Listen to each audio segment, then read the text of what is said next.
Hey guys, and welcome! It's that time of the year again, where they have Death Before Dishonour Season 5 Qualifier Number 2.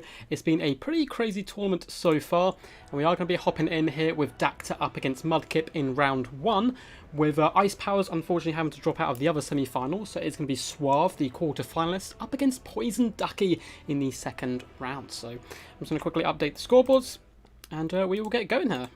So I'll come and chill with you guys in just a second. So let's add the names. Ducky versus Mudkip, who is the first person I ever faced in a tournament. And he well and truly beat me senseless. Good to go. Sweet. Let them know they're good to go. And I'll come and chill with you guys for a second or two. Quack, quack. Quack indeed. What's up, A-Move? Sad to see you had to drop out the tournament. I know you've got wrist issues at the moment. Which really sucks, man. Hope you get back soon. You're a beast and we need you. Yes, Ronan got knocked out. Ronan is an incredibly good player as well. I was kind of excited to have him in the semi-finals, but he did get knocked out by our very own Poison Ducky, who probably, been poisoning Ronan's water and stuff to kind of make him delusional before games. All that good duck-style tactics. What's up, Zachary? Noob for life? Intensity! Spying on who's going to meet you in the finals. Top bracket is finished. It just Ice Powers won, but he's had to drop, unfortunately. So Suave is going to be taking his position. And these guys finished first. They've been waiting a little bit longer. We're going to chuck them straight in here. You say that, Ronan. You've been to a semi-finals before, I believe, or a finals. Man, Ducky's a beast. It's so good. We've got Extreme Meme Team versus ODM to set us off here. As always, guys, we're going to have 2 best-of-3 semi-finals and a best-of-5 finals for you today. We've had about 20 competitors today, kind of battling it out. Started a little bit earlier than usual, so we've got a little less, a few less people, but still a pretty damn impressive turnout for a midweek, kind of midday tournament. So it should be some good fun. Anyway, we do have Wood Elves of Ducky up against the Dark Elves of Mudkip. Normally a matchup which suits the Wood Elves in my personal opinion, but we are on Troll Country, a very close quarters map indeed. So for the forces of the Wood Elves, we do have your traditional triple Waywatchers in the front line. Huge burst damage, one of the best archers, or probably the best archers in the game, just horrifically expensive. And then we have a ton of Eternal Guard as well. Going to be taking the high ground here, defending this hill. I'm expecting Waywatchers to do some nice skirmish before falling back to this defensive formation. He does have a ton of cav as well. Sisters of Thorn mixing with double Wild Riders.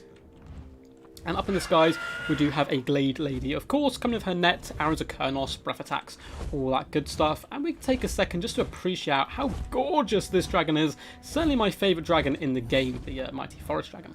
We have a Spellstone of Life as well, coming with Earthblood just to heal up basic troops, and Regrowth for that big fat dragon. Pretty standard and good build. So for the forces of the Dark Elves, we have cheap and cheerful Bleak Swords dotted all along the front line. These guys do come in with silver shields. They can soak up missile fire and carve their way through Eternal Guard relatively effectively. We do indeed have a mass amount of cav as the battle gets underway very quickly here. So we have double Cold One Knights, triple Scourge Runner Chariots, we have Doomfire Warlocks, looks like double of them, more Cold One Knights as well. Some get absolutely hammered by the initial volleys. And we have a Supreme Sorceress of Death coming in with, I believe that's Doom Darkness. Let's have a quick look. It is Aspect of the Dread Knight to cause terror, so very odd pick there in my opinion, but still pretty cool stuff. And the Waywatchers are going to be falling back now after doing some really nice initial burst damage onto the Doomfire Warlocks and the Cold One Knights. He's still going to focus down the cav as long as possible. The Bleak Swords will beat the Eternal Guard, but it'll take them a while, and these guys are in fact chevroned up as well. So he wants to take out the mobile threats all round. Scourge Runner Chariots as well. A big kind of worry for the Glade Lady up in the skies. Looks like these guys just saying really good, like, have fun and all that good stuff, which is nice to see. The shots are being loosed into these guys. Doing some pretty decent damage overall. They certainly need to fall back though. Eternal Guard are walking backwards towards the trees, which is a nice plan. Early breath attack does whiff, unfortunately. Catches 1 or 2 poor Cold One Knights. But in comes the massive charge now. And Wild Riders are going to be fighting in the trees here. So this isn't the worst situation, as long as these Waywatchers can escape. But it looks like they're taking huge damage here. No, I don't think... Oh, one unit's managed to escape relatively unharmed. A big Soul Blight has popped down as well. There's a second wizard dotting around somewhere.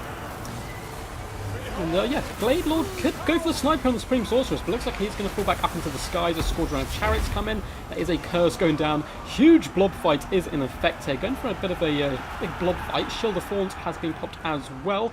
And along the battle line, Eternal Guard, as you can see, are slowly being ground down by Bleak Swords. Unfortunately, the Spellstone Life has been terrified, but she is back in the action. And the huge punch through the woods has gone very well for the Dark Elves. They've taken a decent amount of damage, but they've managed to force their way into the back. Two of the Wave Watchers are still active and firing. They need to get loose in those arrows, one after the other, as quickly as possible into these Cold One Knights, as the Glade Lady has had to commit to a big fight here.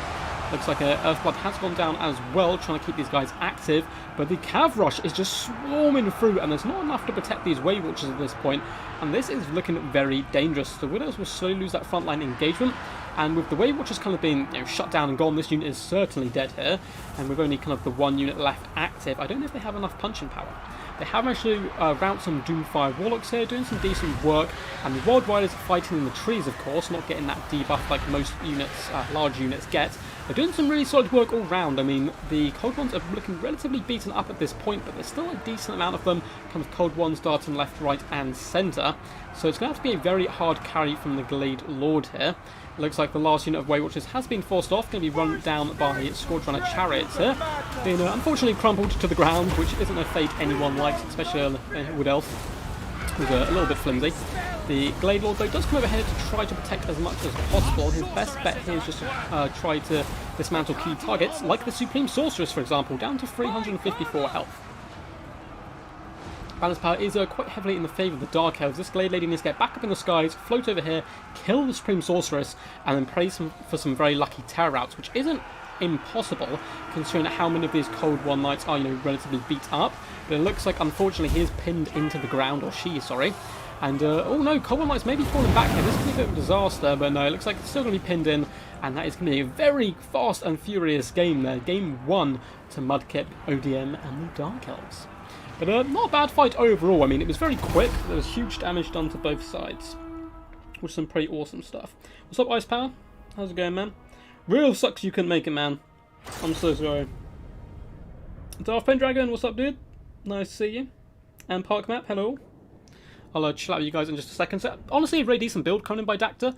It certainly had the tools, but on a map like this, the Cav Rush just swarmed through. I like the idea of trying to pull the Dark Elf Cav into the trees and then counter-punch him with the Wild Riders. But 2 units against 4, it doesn't matter really about the debuffs. It's actually 6 in reality, because the Doomfire Warlocks still nearly managed to kill the Supreme Sorceress and did huge damage across the board. But all the Squadron Chariots were very healthy towards the end as well. So a pretty dominant display all round. GG, well played. Didn't account for map size. Exactly, that was a big problem there. So let's update the scoreboard quickly. Mudkip is going to go 1 up here. Just going to check my Discord. Cool.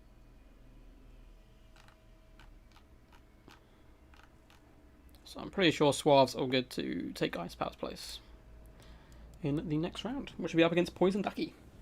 I think this is the first time Poison Ducky may have got to semi-finals of Death Before Dishonour. I can't remember, but it's going to be awesome to have him strutting his stuff as well.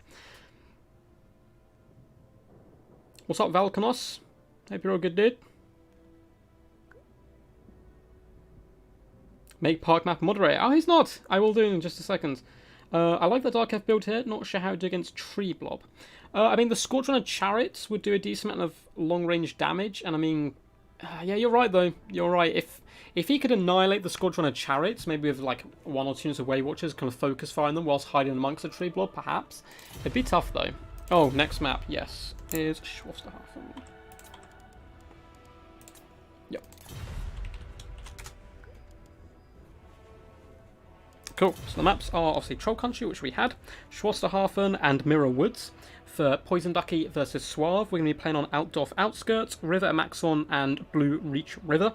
And the finals will be Languil, Wyvern Lake, Alpine Ridge, Warpstone Mine, and Northern Chaos Wastes. Should be some good stuff.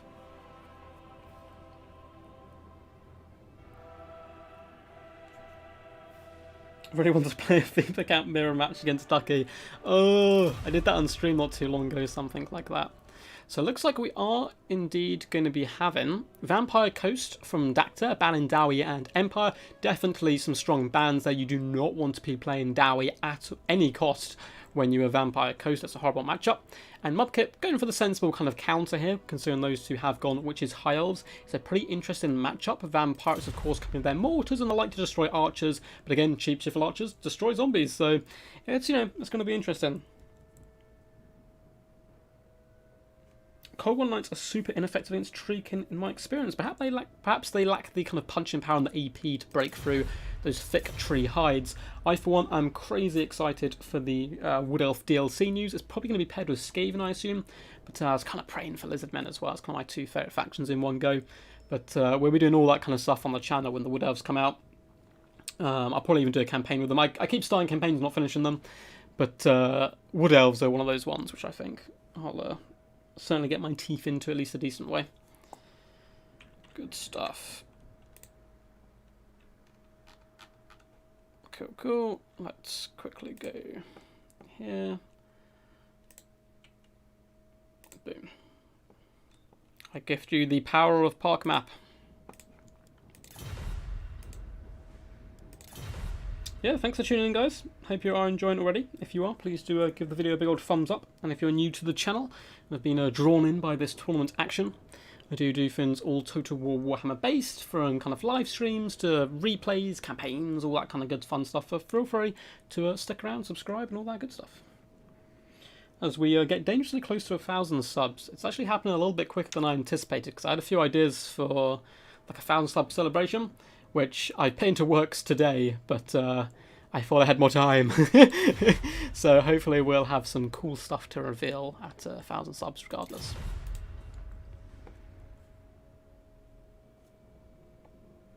I have to see if I can make the next qualifier for this.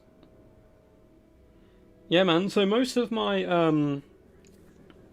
tournaments are based midweek, because it's kind of a pocket, I suppose, which isn't inhabited by too many other kind of casters and stuff at the moment. Most tournaments are done on weekends and stuff, and I work weekends, so it kind of suits quite well. I'm going to switch up the day next time, so it's probably going to be on a Thursday or, can't really be Friday, Thursday or, yeah, probably Thursday instead of a Wednesday. And I might make it like an hour later as well, just to try and get a bit of kind of few different people involved as well who haven't been able to play so far. But this is qualifier number 2. Inticity went through first time, as he did last season as well, and he got to the grand finals, like the ultimate finals, and went down in a tough fought series up against Talaxlan's Soothsayer, the man, the myth, the legend. I'm not sure if he is actually a man, I suppose the Slan. So Inticity's already booked his slot. One of these boys will be blocking their slot as well, and then there'll be 2 more qualifiers. And there is going to be a prize this year. It's probably going to be something quite fun. There's 2 ideas I'm currently working on. Both are pretty ridiculous, but there is going to be like a small prize as well, which I'll probably wait to reveal, I think, on the actual finals. But yes.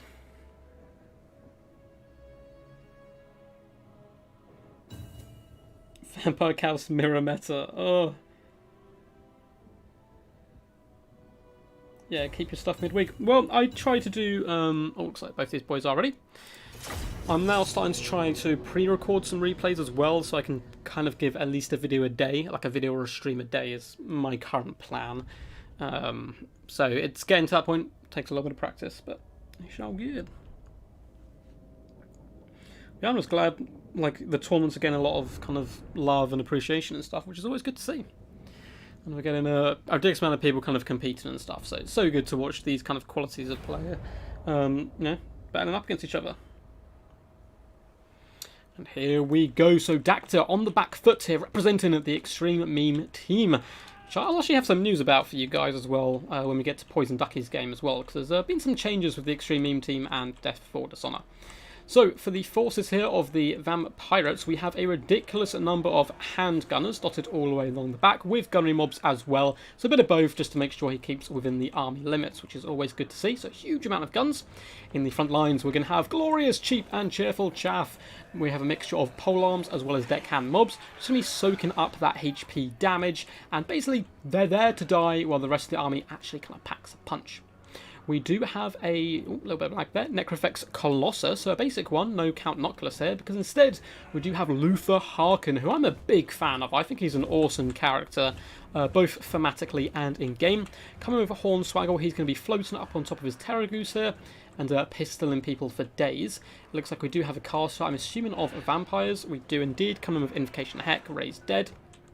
And we have a couple of Scurvy Dogs all around. And a couple of Gunnery Mob Bombers, or is it just the one?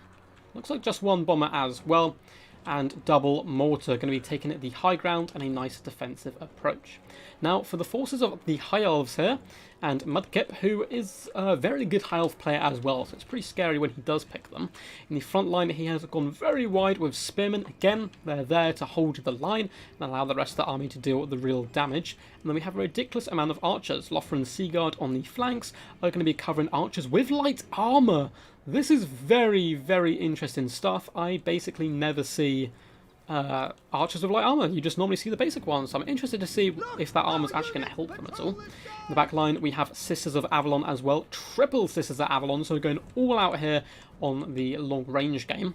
We also have Alariel the Radiant up in the skies, come with Tempest, which is going to be so nice up against Luther Harkin. If she can catch him with a Tempest, pin him in within archer range, he will get decimated, especially by Sisters. And also Earthblood and, of course, Star of Avalon, which is an item I forget a worryingly amount of times. We also have Illyrian Reavers. It looks like two, one of which is hidden in some trees. And here we go. Can Dacta bring this back to a 1-all series, or do you think Mudkip is going to take this 2-0? What's up, the Sensible Insane? Welcome. Monochrome, welcome. Cool, cool. Good to see you boys here. And you haven't missed too much, just the first battle, which was a real blood and thunder affair very quickly, as Dacta's Wood Elves kind of got overrun by Mudkip's Dark Elves. Nice, nice. Good luck, have fun. Always good to see you there. Dacta being a good sport. As Mudkip's forces do start to approach, and they can take a bit of damage on the way in. Oh yes, the Necrofex Colossus. I thought maybe I'd misinterpreted that one of these was in fact a cannon. But the mortars are singing now. Going to do some really decent damage. Probably want to focus on the archers initially and then move on to Sisters of Avalon. I wouldn't worry too much about the spearmen, although it looks like they're currently going after Alariel the Radiant, which isn't the best idea. Although they are now switching their targets and doing some okay damage to Lothar and Seaguard off the bat here. The Wood Elves certainly, oh, the High Elves, sorry, certainly going to corner them. So there is a decent amount of gap either side, I think, for them to kind of approach and try and wrap around, but it is a nice defensive position all round. Sisters are being focused as well by mortar, or it might have just been some, inaccurate fire. They are zombies, of course, who are catching these guys. Oh no, it looks like the Necrofex is going off those guys. And huge mortar damage as well coming straight out the gate, but this is where it gets real kind of testy. A ton of archer fire is going to come in. They want to focus down these bombers, which is a really good idea. These guys do disgusting amounts of damage. Lovely cannon fire coming onto those Sisters. But they're getting absolutely focused fire down, and this is something you'll see very good players do. They focus one target in particular, delete it, and move on to the next rather than spreading their fire too much. It's just the most efficient way all round. Zombies have pushed forward as well to intercept Spearmen, and Spearmen will take a very long time to grind these guys down. He's really relying on this archer core here to pull them apart. And poor Luther Harkin has been tempested here. Now this is going to be quite key. He's trying to dart away, but Sisters of Avalon are starting to focus fire him down, as well as Lothar and Seaguard. Have enough of them died to make this worth it? Looks like he's dodging not too bad, actually. It looks like it's only one unit of Sisters going off after him. Invocation Heck as well is going to be healing him up quite nicely. Spearmen have pushed in relatively close into the back line, but there's really nice layering here from the coast all round. Double mortars are still nice and active, only 7 kills and 8 kills though at the moment. They're bombarding in and doing some good HP damage. A lovely strike there, getting some huge splash. The front line of the zombies is crumbling pretty damn hard here, and the gunners in the back line as well are taking a huge amount of damage. Alaro is incredibly healthy, but Luther Harkin is as well. He just can't really find a home at the moment. Wherever he goes, there's going to be archer pressure, and he can't really force his way onto Alariel. She is currently quite well protected. So instead, going to be dropping on some Illyrian Reavers. Not a bad idea, trying to shut these guys down before they do overwhelm the back line. It looks like even the Necrofex is thinking of getting in here, but he point-blank cannonball to the face on some of those Illyrian Reavers. Over on this right-hand side, we do see a lovely Earthblood. Going to be keeping these Spearmen, who are relatively healthy, actually. forcing their way through. So without that bomber pressure coming in, the spearmen don't really have too much to oppose them at the moment. The archer backline is taking quite a beating, but all of them are still online and consistently flocking in with those arrows. Balance power a tiny bit though in favour of Dacta and his pirates. Lane Reavers have been forced back, which is some really nice play protecting the back line, but the handgunners are being focus fired down now. That's something I'm actually quite enjoying of Mudkip's play. He's getting the Sister Avalon to focus down the big targets, where the rest of his forces are focusing down gunnery mobs and the like, which is pretty good. You want to get those guys offline as quickly as possible.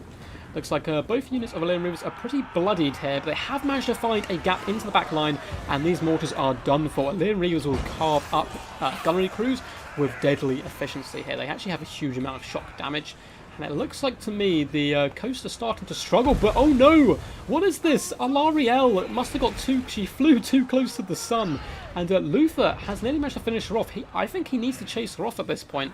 I think this is a mistake, dropping off after the archers, as they're simply now going to turn and crossfire him down, and perhaps a Tempest as well. He needed to get up here and finish off Alarielle, and perhaps him and the Necrofex could carry the rest of the day if they can finish off these archers, as the rest of his forces are pretty beaten and bloody. One of the mortars is going down, but so are the Illyrian Reavers, and the second one is still alive and active. So consistent mortar pressure onto the archers, and sniping Alarielle could be a great way back into this game. Oh, a lovely shot down the line there. So the Necrofex Colossus has managed to fire down the flanks of those sisters, and some huge damage, and mortar strikes are coming in as well. This is a very close game all round. Luther Harkin needs to stay alive and active, and try to rally as many of his forces as possible, and snipe at Alarielle if the opportunity does arrive. I'd actually quite like to see Dacta every now and again switching focus with the Necrofex onto Alarielle, just to keep him honest and moving, but he's getting way too close to enemy lines. Lovely breath attack though, coming down on the sisters. Now in the back line, Alien Reavers have finally been pushed off, but not before they've dealt nearly the mortal blows to these mortars. They're going to be coming in once again, as the summons desperately try to protect their forces. Mortars have done decent damage all round, but it looks like that Necrofex got a little bit too eager there, pushed forward quite aggressively. He is soaking up a lot of the damage which could normally be used on Luther, I suppose. And the archers are going down here, but they're still offering the Seaguard, who are decent melee combatants. And the Necrofex looks like he may be biting the dirt here a little bit. Very close game all round, however. Mortars are being finally shut down by these Illyrian Reavers. The summoned gunnery mob are popping in here as well. Going to be lacing a few shots. Should maybe be able to break these Illyrian Reavers before they get in. Oh, just about. This mortar crew needs to get back now onto their artillery piece. And looks like we have a Vampire Fleet captain who can come over and do some decent work. And once again, Luther has been allowed to catch Alarielle up into the sky, and that is due to the Hornswaggle lowering her speed. It looks like she doesn't have any Tempests available. Just chase her at this point. She's slowed. You have a pistol as well to shoot her in the back. With Alarielle going down here, perhaps there is hope yet if there's one or two summons left to bog down some of these archers and allow Luther Harkin to kind of tear out them and use breath attacks and all that good stuff.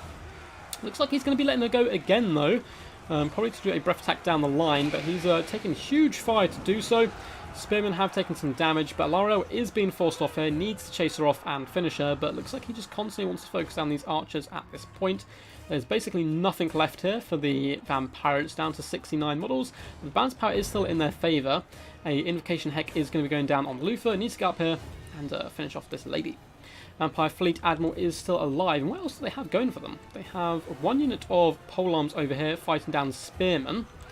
And apart from that, that looks like they're running very low on troops. So Luther Harkin is going to go and chase Alarielle, and needs to get in pistol range. But at this point, I think she's rallied. It's looking pretty bleak. There's a decent amount of archers left. They have okay ammunition for the late game. I mean, very low, but enough to kind of help deal some huge damage to Luther, and he is going to have to engage with both his single entities once this polearm is destroyed. So actually getting over here and saving these guys might not be a bad idea at all. Looks like he's trying to juke a few of the shots, and the ammunition is running very low. Perhaps Luther can carry this with some late game terror routes. The Vampire Fleet Captain of Admirals is also running into combat. We're going to get a lovely breath attack here. This is the last one down on the Lothran Seaguard, and then he is going to follow it up with a lovely dive into them as well, trying to break their leadership. A nice rear charge as well, coming by the Fleet Captain. Should hopefully break these guys for the undead forces, but Sister Avalon still have one or two volleys left. Taunt has gone down as well, just on some Seaguard, which is pretty funny. It looks like the pole arms have broken, so they are going to be forced to stay in combat here. And L'Oreal can now float over and heal up. There's no real pressure on her now to actually get involved in the combat. And I think this is going to be a victory for Mudkip, but what a game. This has been some pretty intense stuff. But yeah, I think what's probably... It's such a close game, and it's so much easier to say from up here, and kind of, you never know what actually would have happened, but he needed to chase off Ilario, in my opinion. If he had done that the first time, before she came back, when he still had a decent amount of forces left, I think he certainly could have won this. But like in the finals, Dactor says, it looks like he's given up, and at this point, I just can't see these guys tear out. And if I'm Ilario, I'm probably floating just above to give that immune psych. She has her powers, but looks like that's going to be it. The Vampire Fleet Captain of Admirals. You know what I meant, Papa Palpatine. She got promotion partway through to an Admiral. Very well played, though. Good set of games. Very close. Dactor nearly playing out of the bag. Luther Harkin and Necrofax Colossus doing some really good and decent work all round, but not chasing off Alariel probably cost him the game, I think. It still could have gone either way, but it definitely would have given him a better chance. GG, well played. See you in the finals. Chill out in stream to see when you are up. Cool. So Poison Ducky and Suave, hope you guys are listening, and it is your time to shine. The lobby is open with the usual password of 123. What's up, Red Legion?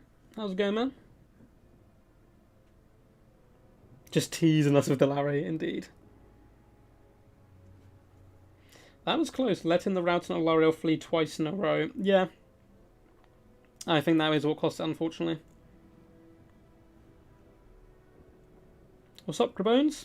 How's it going, man? Shout out to my boy Dactor. Dactor is a true champ. I played in one of his tournaments recently as well. And I met Goboslayer, which was a bad idea. In round 1, got destroyed. Goboslayer is a awesome guy. So if you're going to lose to anyone, I wouldn't mind being him. So Suave, if you want to join up, I'm not sure what you've changed your name to, or if you're currently on hidden mode. Oh, there you are. Suave. So, Altdorf outskirts. Hey, quack quack. Quack quack. So Poison Ducky, you can see, is representing the extreme duck memes there, or extreme meme ducks, whatever way you want to put it around. I played so bad in the twos. No, Dactor, man, honestly, that second game was crazy close. You literally just had to finish off a L'Oreal and you had it in the bag, I think. And the first game, the map kind of screwed you over, unfortunately. Which is a mistake like I make all the time, not looking at the map and then building an army, which can't pull it off, unfortunately. Hey, bud. So, let's just let these guys know what's up. So, out of outskirts. River Maxon. And Blue Reach River. Hard maps.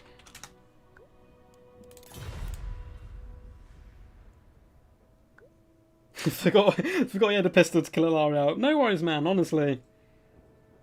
It happens all the time. You performed very good indeed, and Mudkip is an absolute slayer. As I said before, he's the first guy I ever met in a tournament to owed me straight out the gate. I'll bluff his map, yes.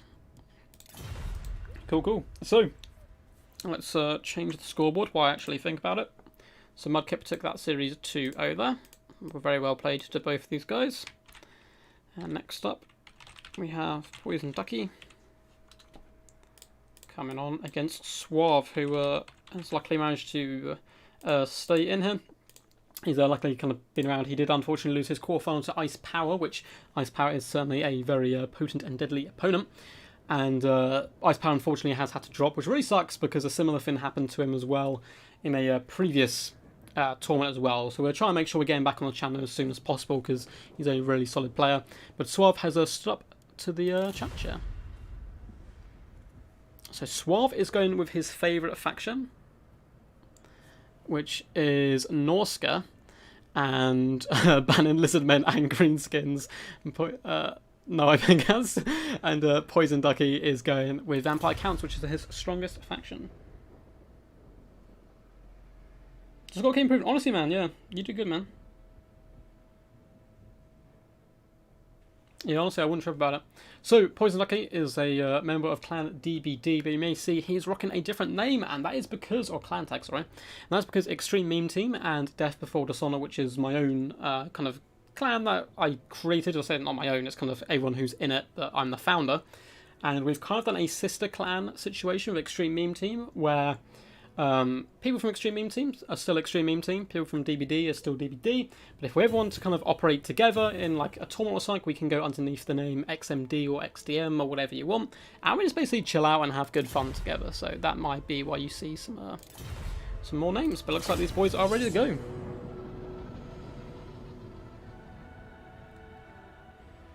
Yeah, should be some good fun stuff. Hi guys, thank you for all tuning by. So, got some new people who have joined as well since the start of the stream. Welcome, welcome. Hope you are enjoying. If you do, please do give a big old thumbs up and subscribe and all that good stuff. But yeah, you've only missed round 1, the first semi-final, so we still have this second best of 3. Dactor went down 2-0 to Mudkip, who will be meeting us in the best of 5 finals. I've up against either Suave or Poison Ducky. Now, Suave is known for those hard-hitting kind of rush style of play, whereas Poison Ducky is more known for that kind of slow grind, coming in with the counts and unlike. So this is going to be a very interesting game all round. If Suave wins this qualifier, I'm going to stab myself. Oh, please don't do that, dude. Because Ice Power would have been in there, bro, so he would just be kind of gutted that he has to go, I assume. And yeah, the winner of this series will meet Intensity in the final, as well as the winner of the next 2 qualifiers. So, let's go look through Poison Ducky's forces, one of the kind of main Vampire Counts players in the game at the moment. Up in the air here, we have a Strigoi Vampire Lord, someone I don't get to see terribly often, looks incredibly horrifying.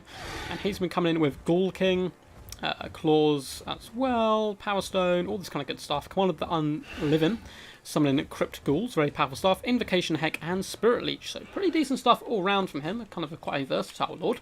Up in the skies, we have up in the front line, we have the MVPs of any Vampire Counts build, which is the zombies, literal walking meat shields. These guys absorb the enemy charge and, you know, slowly kind of grind down the stamina of an opponent. They will get chewed through very quickly, however. Graveguard in a secondary line here, who can do very good up against cheap and cheerful marauders, so certainly a nice pick there as well, as 2 Crypt Horrors, so going pretty decent kind of toe-to-toe, smash the Norscan's back, basically, type build. We have a Corpse Cut as well with Unholy Lodestone here, which of course does give that nice regeneration, mass regeneration, all that good stuff. And it wouldn't be a build if we didn't come in with, oh no, these are Black Knights, no Blood Knights, so double Black Knights in the back line here, as well as a Vargulf, and we have some Fellbats as well to support the air battle. So honestly, pretty damn cool build. Now, coming in from the Norscans and Suave, we have a rock and roll style build. So in the front line, we have Marauder Champions mixing with the regiment-renowned Marauder Berserkers, who look really kind of Ragnar Lothbrok-like, going full out Viking. Regiment-renowned Marauders as well, so a pretty elite front line. Familiar Balefiend of Fire as well, Burning Hood, Flaming Sword of Ruin, Fireball, and Scroll of Shielding, so pretty standard stuff. We have double Javelins as well, going to be pretty key to help take down the Knights and the Vargulf. In the back lines, we have a couple units of Spearmen as well, protecting those flanks. We have Mist Stalkers as well in the centre pocket, who of course are stalked, have Armour Sundrum. And double Mammoth, we have a War Mammoth with a War Shrine, something you never used to see. Giver of Glory, though, does imbue fire damage, which is going to be very potent here. Melee attack and leadership, and plus leadership to all nearby troops. A lovely early Spirit Leech coming on the Mist Stalkers. We do have Wolfric the Wanderer as well, of course, come in with his boat. And yeah, honestly, I'm actually a big fan of this Norscan build. It's quite small, with only 571 troops. Ooh, and it looks like the Miststalker may have overextended here. This is dangerous stuff on the Miststalker, the Balefiend, sorry. As the Strigoi Vampire Lord is unlucky with his RNG there. Kind of flattens him to the ground, doesn't do any damage, and doesn't really want to engage as the Javelins will simply take him down. A nice summon in the front line of zombies to try and muck up the formation of the Norscans, but it looks like Suave is having none of this. Going to chew through them very quickly and simply wait with the rest of his build, which is probably a better way of handling this situation in my opinion. But still, it's going to tire out these more champions a little bit quicker. Some Javelins are being thrown over, but really good juking back and forth by the Suave Vampire Lord. And a early fireball coming in as well. Going to be interesting to see what it's going after. And it is indeed the Corpse card, doing some pretty solid damage all round. A late kind of attempt to juke there, which wasn't quite enough in the end. Looks like these guys said good luck, have fun to each other, which is always good to see. Those who don't know, I kind of value sportsmanship as the most important thing, and if you're a good sport, you'll always be welcome back, despite your level of play or anything, to tournaments and to be featured on the channel and that kind of stuff. Mortal Champions quite happily going to be mowing through zombies here, the War Shrine as well, just going to be chewing through them.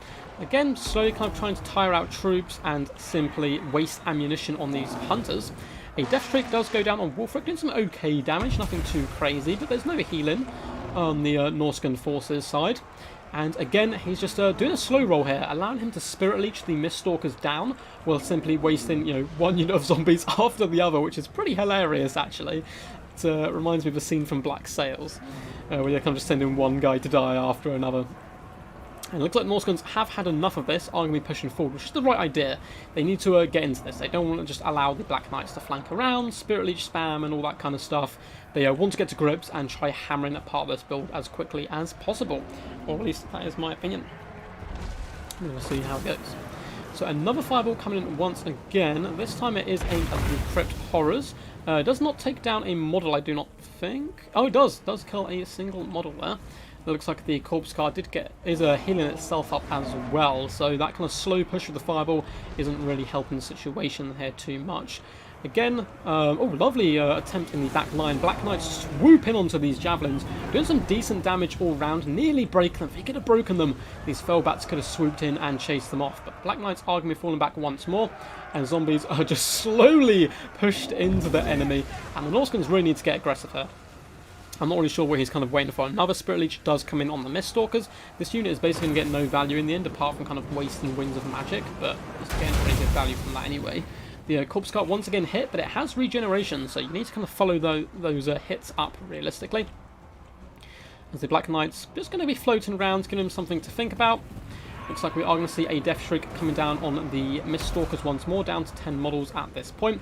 Black Knights need to be careful here. We're going to have to see if Poison Ducky is paying attention, as Spearmen have actually managed to engage with Black Knights, but very quick micro manages to pull those guys back and escape Wolfric, which is good play all round.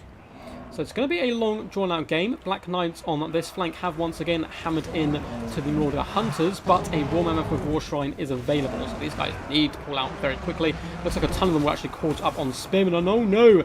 He's given the order to come over here, because that's where the banner is. But so all his Black Knights are actually pinned on these Spearmen. He needs to drag them this way, which is really annoying when the banner does that, so you don't actually know which direction you're in, and he may lose these Black Knights here, which would be a huge loss to some really good early skirmish play. On the other flank, however, Black Knights are darting back and forth, bombing between battles, and dealing good damage to these Hunters overall, as well as helping deal some to the Icehorn Marauders. But again, these guys may get trapped here, and that's a bit of a disaster, unfortunately, from Poison Ducky after some lovely early play. The Black Knights do both get caught here from an unfortunate situation of basically which model the banner was on. But in come the Brutes of the Hound now. Then we're going to town on the Graveguard. Brutes of the Hound are pretty serious when it comes to their melee prowess. But in come the Crypt Horrors with a lovely counter charge on top of these guys. Should do some decent work, but Wolfric is here to support as well. And the Crypt Horrors just going to be stacking on top of the Graveguard. Miststalkers have taken an absolute pounding, but do finally get into combat. We're going to see a lovely boat coming down on top of these Graveguard, doing some really solid damage to those guys as they do start to move into the main engagement. And basically, it's going to be a game now of can this Vampire Lord bounce between the combats and do the damage it needs to do. Burning Head does come down, and it is going to be chewing through Graveguard. It looks like, oh, some of them do manage to dodge, and it does actually catch the Brutes of the Hound as well. So, a bit tit for tat there. Kind of did some good damage, but also flopped a bit as well. Black Knights are being cleared up in the back line, although it looks like the Javelins are already out of ammo. And apart from the Mammoths, there's not going to be too much to help take down the big old Strigoi Lord, as well as kind of these bigger threats. They did have Hunter Champions on him. He needs to pull back up into the skies and just escape. The Vargulf is hammering down the War Mammoth as well, but a Flaming Sword of Ruin has been popped. If they can get these Mammoths on top of this Vargulf, who does of course have regeneration and therefore a weakness to fire, he'll be able to chew him down very, very quickly. Looks like Vampire Lord is going to do that consistent cycle charging into Wolfric. And it's looking pretty good for the counts, I would say. There's still a nice unit of Graveguard, which are yet to get in combat. The Cryptoids are beating down these Spearmen, but they probably want to pull out that engagement and allow the Graveguard to clear it up. Backline, Fellbats can simply swoop onto these Hunters who are wasting their last kind of dregs of ammunition, and kind of throw them up on top of the Fellbats, and they are now all done for. So the Javelins basically accomplish nothing for the majority of the game, which is rather unfortunate for the Norscans, as they need those guys.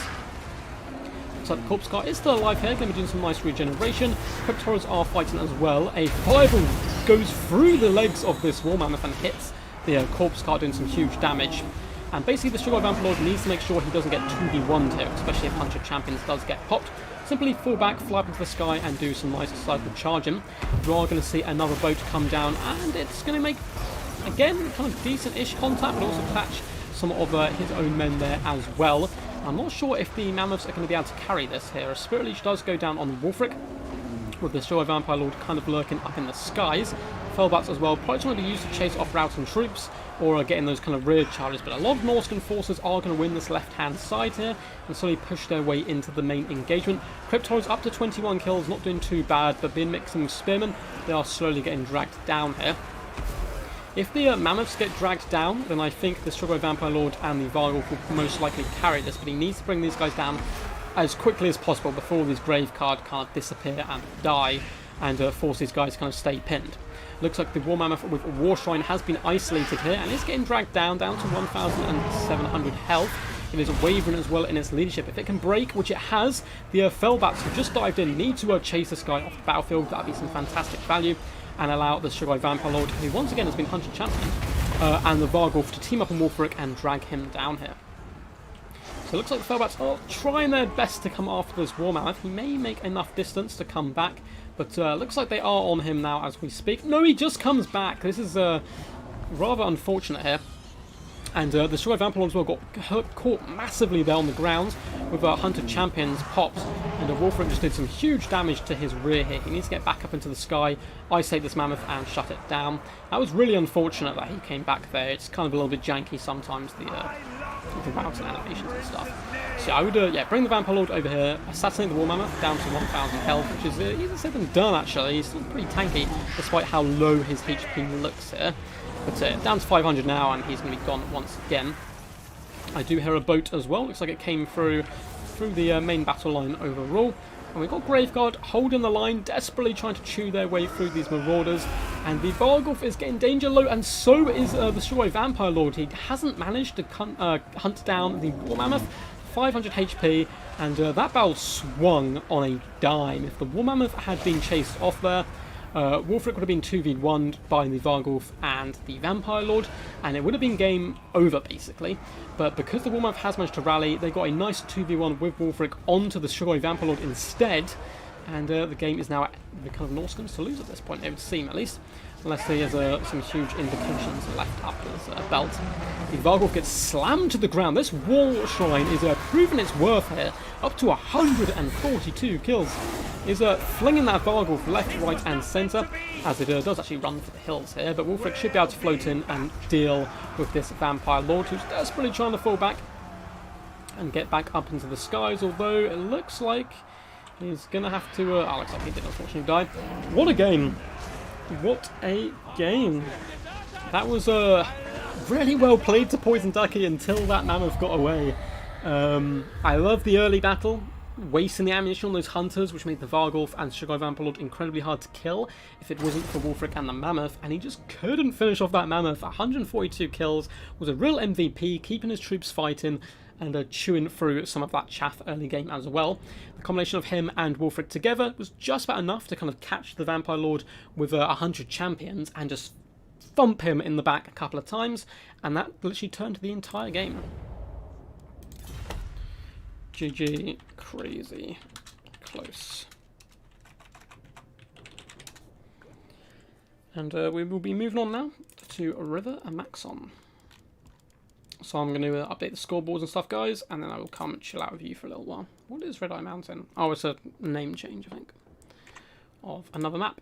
Cool. So Suave takes that in a very hotly contested first game of this second semi-final. Awesome stuff. What did you guys think of that? That was crazy. Mammoth too thick. Mammoth too thick indeed. Hi, Steve Wilson. Nice to see you hanging out, man. Never mind, that was crazy. What's up, Zadargan?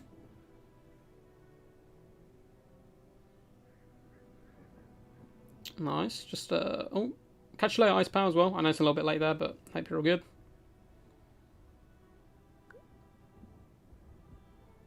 But yeah, very good stuff all round. Thick OP. Being thick is indeed OP. Oh, Suave saying oops for some reason.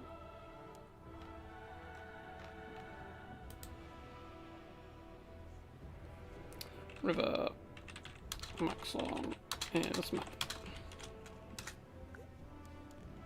Cool, just let those guys know. Yeah, that was some pretty intense stuff. Unlucky Ducky man, yeah. Honestly, if those fell bats had managed to chase off that mammoth, it was game, I think, because you just get the double team on Wolfric and there's nothing he can do.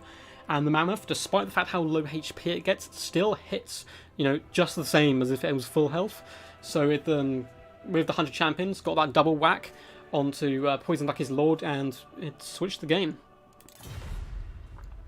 So Poison Ducky is going Chaos, trying to make Papa Palpatine proud here, banning Vampire Counts and Pirates. Which has been some good stuff. Massive shout out, by the way, to Sadargan as well. He actually designed my cool new little kind of cover art for my channel, which is really nice of him. And he himself is a YouTuber, as well as Poison Ducky as well. They're both content creators here in the community. I'm sure you guys have probably heard them before, but I highly recommend checking them out, spreading the love, and seeing if you like what you see.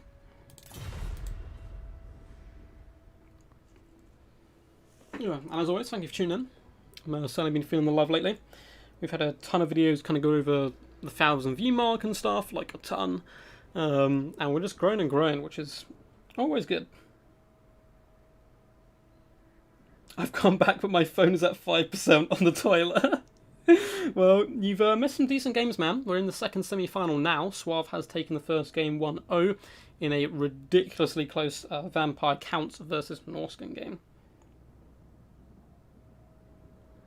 There's something about flying units and chasing poorly. It is indeed. I had a game with Red Legion once, which I pretty much had one, I think. And oh, this is a different issue actually. This is Pterodons chasing a dragon. The dragon's routing, and my Pterodons get terrified and run away, which basically cost me the game because the dragon comes in and then like assassinates my Islam. And it made me think of a debate like, do you think routing units, which cause terror and fear, should still cause terror and fear whilst routing? Because I don't think they should do. Personally, I think if something's a big terrifying monster, that's all good and well, but if it's running away, I don't think it should cause terror. But, you know. Any Skaven or Dowie games? Unfortunately not, Zachary. Not so far. I don't believe either of these guys really play Skaven or Dowie yet, but we do have Mudkip in the finals. So who knows. Very excited to see where he brings to the table as well. Looks like we have Dark Elves versus Chaos. The edgy boys versus the spiky boys. Should be some good fun indeed. And whoever wins this semi-final will face Mudkip in the finals, and the winner of that will face join the grand finals. And the first qualifier of that was the mighty Inticity, who's an absolute beast. Been doing very well in tournaments for quite a long time now, and got to the finals of the last season as well, up against Soothsayer, which is a scary opponent. Same with most Dungeon Lords, should have immune to Psych. Yeah. It fled in a very terrifying way, indeed. I'm 99% sure Ducky will bring a Hell Cannon. Well, Palpatine, he said he faced against Ronin, who's another kind of awesome like friend of the channel. Went up against Ronin in the quarterfinals, and I think it was 2-1, so again, very hotly contested. And Poison Ducky said the Hell Cannon carried him. So, it'd be cool if he does, but who knows.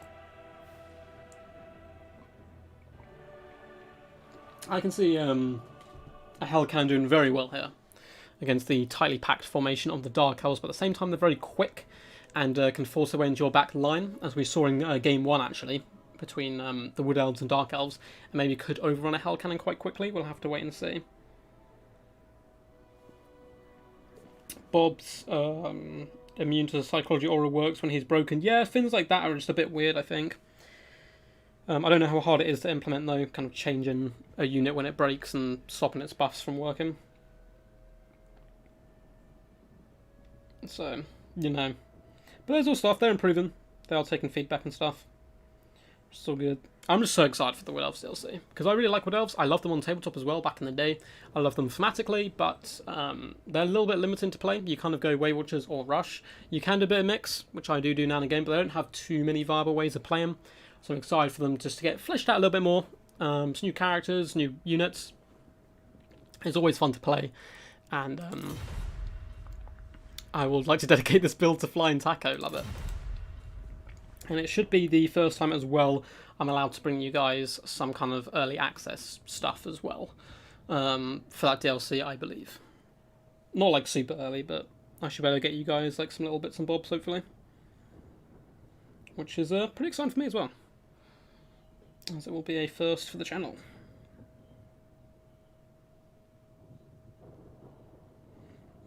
Fireball to snipe Hellcannon, that can work.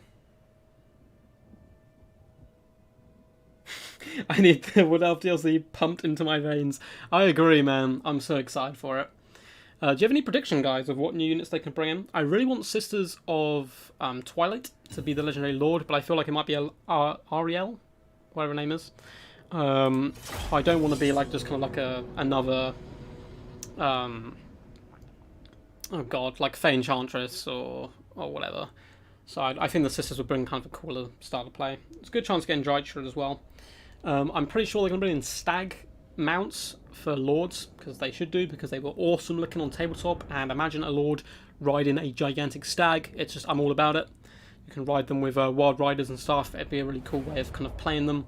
You know, like a Glade Lord with Helm of Discord on a stag, rolling with Wild Riders, pushing through the enemy lines. It'd be so cool.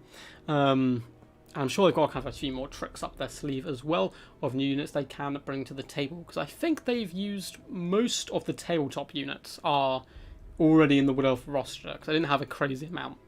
But there's a ton of stuff from lore they can bring. I'm expecting a War Dancer hero as well, perhaps, which would be pretty cool, kind of work in the same situation as like an assassin or just kind of a unit clearer. But we'll have to wait and see. We'll have to wait and see. Oh, say said no Sisters because of dual animations. When did they say that, Grabans? Let me know where you saw that. In which case it would be Ariel and Drycha. People saying Drycha's confirmed because they did a pun about trees. But that could be Ariel as well, I think. If she gets her beetle mount, so I don't want them to do too much Age of Sigmar stuff, but if she gets her huge beetle fin, I think it's her who gets it. Oh no, it may not be it's her. But give her a giant beetle mount regardless, and I'll be happy. Anyway, guys, let's hop in here. So, for the forces of Poison Ducky trying to come back here, we do have Chaos, and in the front line, he has gone for a mixture, looks like, of Chaos Marauders. I don't know, just Chaos Marauders died all the way along. Cheap, cheerful, chew through infantry very effectively, and a unit of Mirror Guard as well in the centre pocket. Much more elite, they love looking at themselves and tearing apart enemy forces. We have a nice little skirmish corps as well of Marauder Horsemen with throwing axes.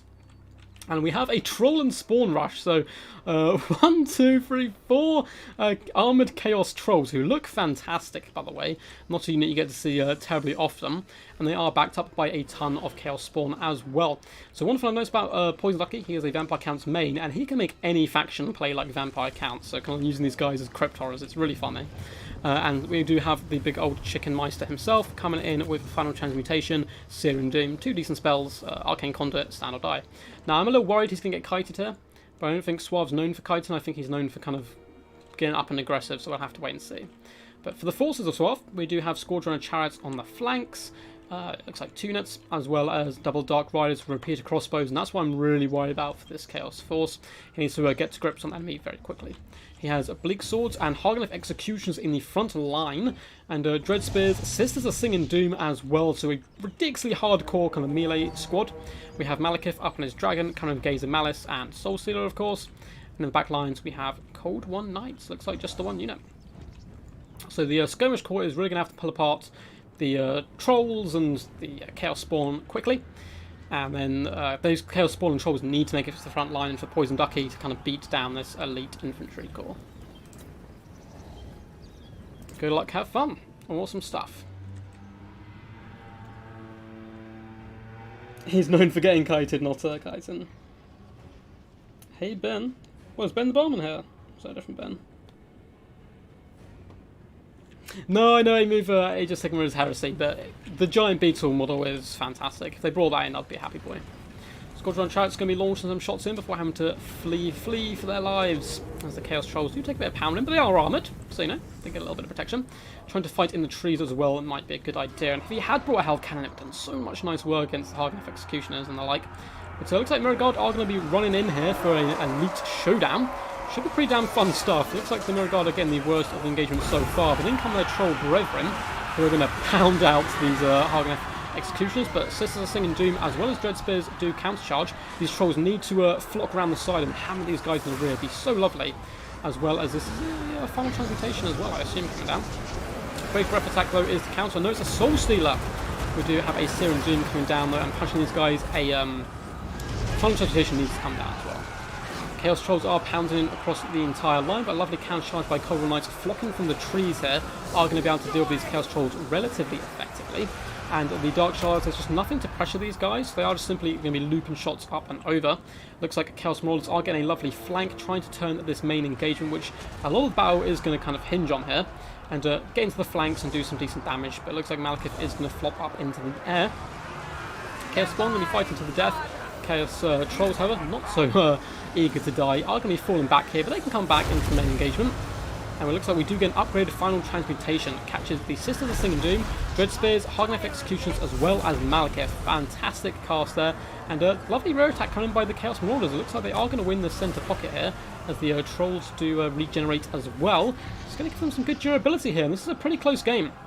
The Dark Riders with the Peter Crossbows going to be consistently firing in, want to focus down at those Trolls and Spawn, but it looks like the Trolls are relatively healthy still. And Dark Riders will eventually run out of ammunition. In the back line, Cold War Knights just flocking and kind of lurking. Going to get a nice charge on Chaos Trolls here and Chaos Spawn. It looks like we have some Chaos Trolls as well returning to the field. And the Throne Axes need to get back into the action. Looks like they've been distracting the Squadron Chariots though, which is some pretty good play. Balance power is just a tiny bit in favour here of the forces of Chaos. Well, it looks like a Soul Stealer is going to be coming in. As well as the Searing Doom, it does actually catch Mudkip a tiny bit there and Hargnef Executioners. But the chicken needs to run from Mudkip. He doesn't really want to fight him much at all. And more Trolls are coming in. As soon as one kind of gets routed and forced off, there's another one returning to the field. So it is kind of making some nice cycling. And of course, Trolls, Chaos Trolls, like all one Trolls, do have regeneration. So good durability across the game. But Everwatcher not doing too bad here, up to 75 kills. I'm a little bit worried from him because there's still Squadron and Chariots dotted around. Despite his missile resist, he will go down eventually. And Dark Riders as well, but Squadron Chariots slowly being dragged down here by Marauder Horseman. Really good diligent play there by Poison Ducky. But Mudkip is going strong here, and it looks like he's now going to be pulling out and chasing down Trolls, which is a really good use of his time. And take these Cold War Knights, chase off the Trolls, force them down, and all of a sudden this Chaos Force becomes a load of, nearly beaten Chaos Spawn and a big chicken. So balance power is now going pretty heavily in favour of the Dark Elves now that he's realised, chase off the Chaos Trolls, it's good value all round. And these poor boys are kind of being chased off at this point. And I think Armloss is maybe setting soon. That's how many units are kind of routing in one go, which is a bit of a disaster for Chaos. I mean, if all these Trolls did come back and could unify once again, he would certainly still have a pretty big chance there. Everwatch is probably waiting with one more final transmutation, I assume, for the late game. And the infantry of the Dark Elves is basically done for here. So he needs these Trolls back just to help deal with Mudkip. I mean, all the Chariots are out of ammunition.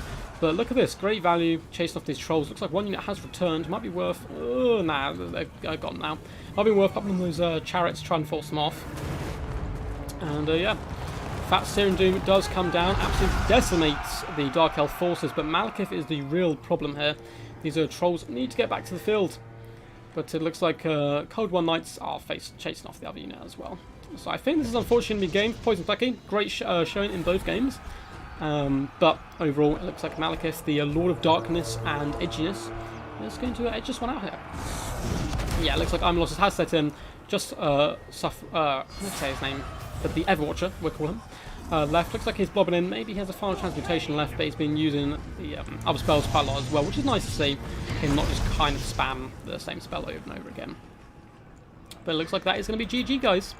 No, GG. Awesome build though. Awesome build. Oh, I'm just seeing chat. Ice Power versus Palpatine at best of 9. I'm down. Dark Hills versus Chaos only. Maybe not.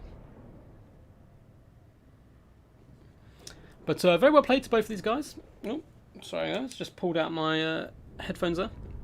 Very well played to both these guys. Super wild and fun build as well by Poison Ducky. 105 kills is some pretty impressive stuff. I totally don't expect this. GG. Great set of games. So we actually have two 2-0s. And we will be going into the final, which is best of 3, guys. Don't worry, we at least have 3 more games for you guys. And it will be Suave versus Mudkip. So we will wait for Poison Ducky to say his farewells. Hopefully we'll see him in chat in just a second as well, so you guys can ask him questions and stuff. Very well played to him. But we will see Mudkip coming in. So Suave won that series 2-0. So let's go Mudkip. And dot that back down to 0, as I'm sure Mudkip wouldn't be too happy if Suave started with a 2-0 advantage. I think about Hell Cannon or Dragons. Trolls are OP. It's confirmed. You heard it here first. Very well played though. Super fun games. Ah, sorry, I was taking a drink there, guys.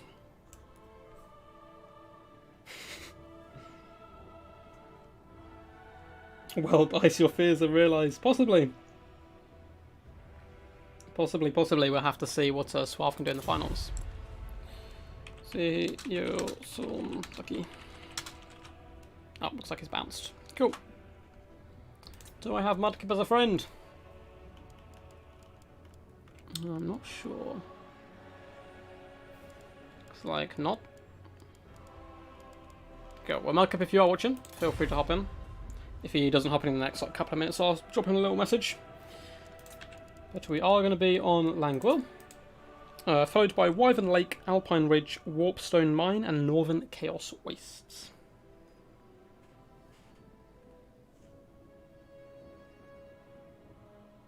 Don't think you need more mods. I know, we have so many mods. I'm going to probably not do any mods for a while.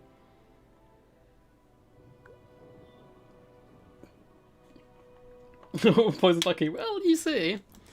Poison Ducky played very well, though, honestly. Hey, hey. Maps are... Let's type this all out. Well... Lake... Alpine Ridge, Warpstone Mine... And Northern Chaos Beasts. Good stuff. I'm excited. And it's yeah, they know it's specified from the maps, I assume. Yeah, man. Should have brought a Hell Cannon, dude.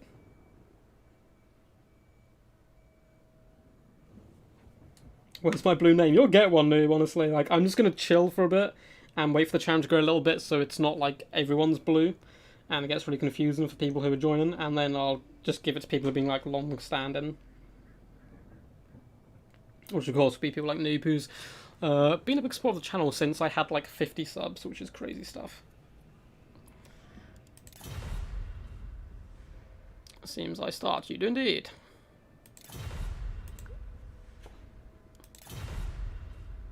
Can you change map, please? It's on...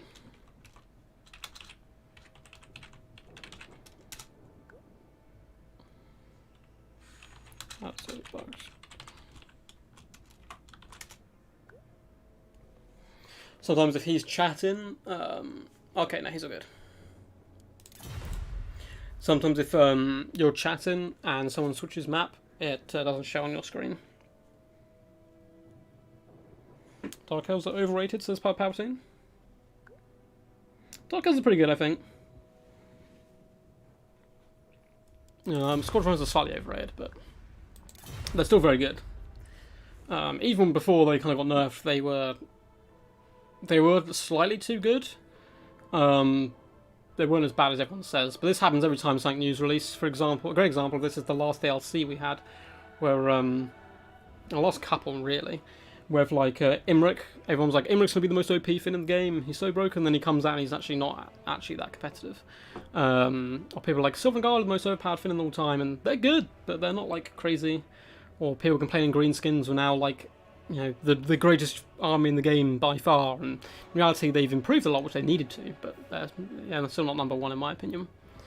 And the same thing will happen in the next DLC. Happened before. I remember Nakai was considered to be like this super competitive guy with all the early access stuff, and people were like, oh yeah, I think it's going to be really good.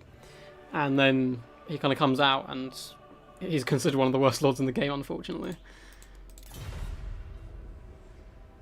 Suave, once again, going at Norskins, his favourite. Ban Lizardmen and Greenskins.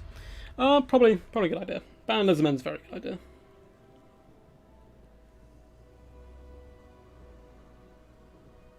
I think it will, Dactor. I think this game will have the longevity, simply because there's still another game to go. And you consider the amount of DLC we got for this one, they'll probably do the same into the next game. And maybe even more, because obviously it's going to be the last of the trilogy. So I think it's really going to have some crazy longevity, to be honest. And I think it's been so popular for both Games Workshop and Creative Assembly. They're certainly going to work again in the future together. So we may end up seeing an Age of Sigma version, which I'm less hyped for because Warhammer Fantasy was kind of my childhood, but it'd still be very good, I'm sure. But a lot less hyped for. And they're probably going to do a Warhammer 40k one. I'm 99% sure they're going to do it. People keep coming up with different problems for it, but I'm sure they're going to at least try it. You know, regardless if it's successful or not, but I trust Creative Assembly a lot, actually. They're kind of a really good company as far as it goes with like giving us content and stuff.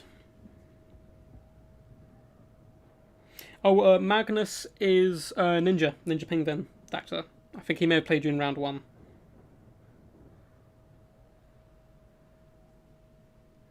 But yes, good stuff. Because I keep popping down to look at chat, and it says Papa Palpatine just saying, I will be a god. It's the worst Chaos Finn he's ever said. Mudkip going Dark Elves. He's certainly going to try, in my opinion here, to pull apart Suave's build. Suave, as we said earlier, is a very good at kind of forming his army into a gigantic fist and punching you in the face with it over and over and over again. Best way to deal with that is dodge the punch and kind of skirmish him, trying to pick him apart as much as possible, I think. Looks like Mudkip has a build prepared as well for this moment. Imagine getting DLC, said the day player. They will do. They might get one with Chaos Dwarfs. It might be game 3 and then DLC of Chaos Dwarfs and Dying Together or something.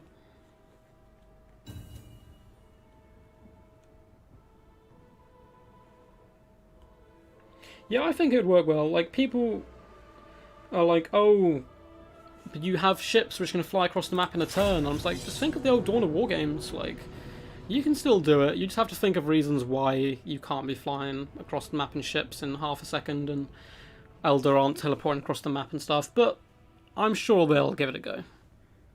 We'll have to see. Oh, mate, dwarf barges. That's what I'm waiting for. It's going to happen. It's gonna happen, it's got to. Dwarf barges, I have no idea how they're gonna work. They'd be this big, like, slow, blobby, like, it's killed by a manticore type unit. But if they don't have any fly-in or range, it's gonna decimate. It could be really interesting. Yeah, Dwarfs and Vampire Counts don't get anything to game 3, says Palpatine. I think you're probably correct. I think, Beastmen may get updated beforehand, may not, because they might. I feel like Chaos are gonna get a full overwork. So Beastmen might be tied into that for game 3, which obviously is going to focus more on demons and those kind of cool guys. So, yeah, there's going to be a few that get left behind, but they always do get, in the end, you know, revitalized. And for a game with this many factions, this many styles of play, they do a fantastic job balancing for the most part. Like, any faction can be, you can, you know, main any faction and still be competitive. It sucks that you're a Bretonnian, but it's still possible. And I don't like facing Bretonnia because when you see them and someone picks Bretonnian to you, you know they're a good Bretonnian player. So, anyway, let's hop in here. So, Mudkip is going to be trying to take his momentum with him. And has gone for Triple Sisters of Slaughter. These ladies are going to be able to chew through Marauders with deadly efficiency. They are basically just murderous masters, as you can see.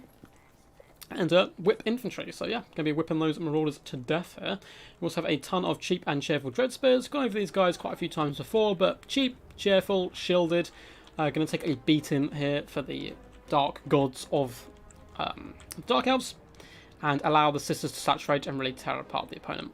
We do have a Reaper Bolt Thrower as well in that centre pocket. We have Cold One Knights, a ton of them, or it looks like two Dark Riders and two Cold One Knights, which is going to need some decent mobility. Once again, we have a Supreme Sorceress of Death coming with a simple Spirit Leech. And up in the... No! Mudkip, what are you doing, bro? We have the Raven Heralds. One of the coolest kind of sounding units, coolest designs, awesome idea, but they simply don't do enough damage and don't have enough ammunition. So a flying unit of crossbowmen with, unfortunately, only 16 rounds. But I can see them do well in very few matchups, but who knows? I'm pretty excited to see how those guys do.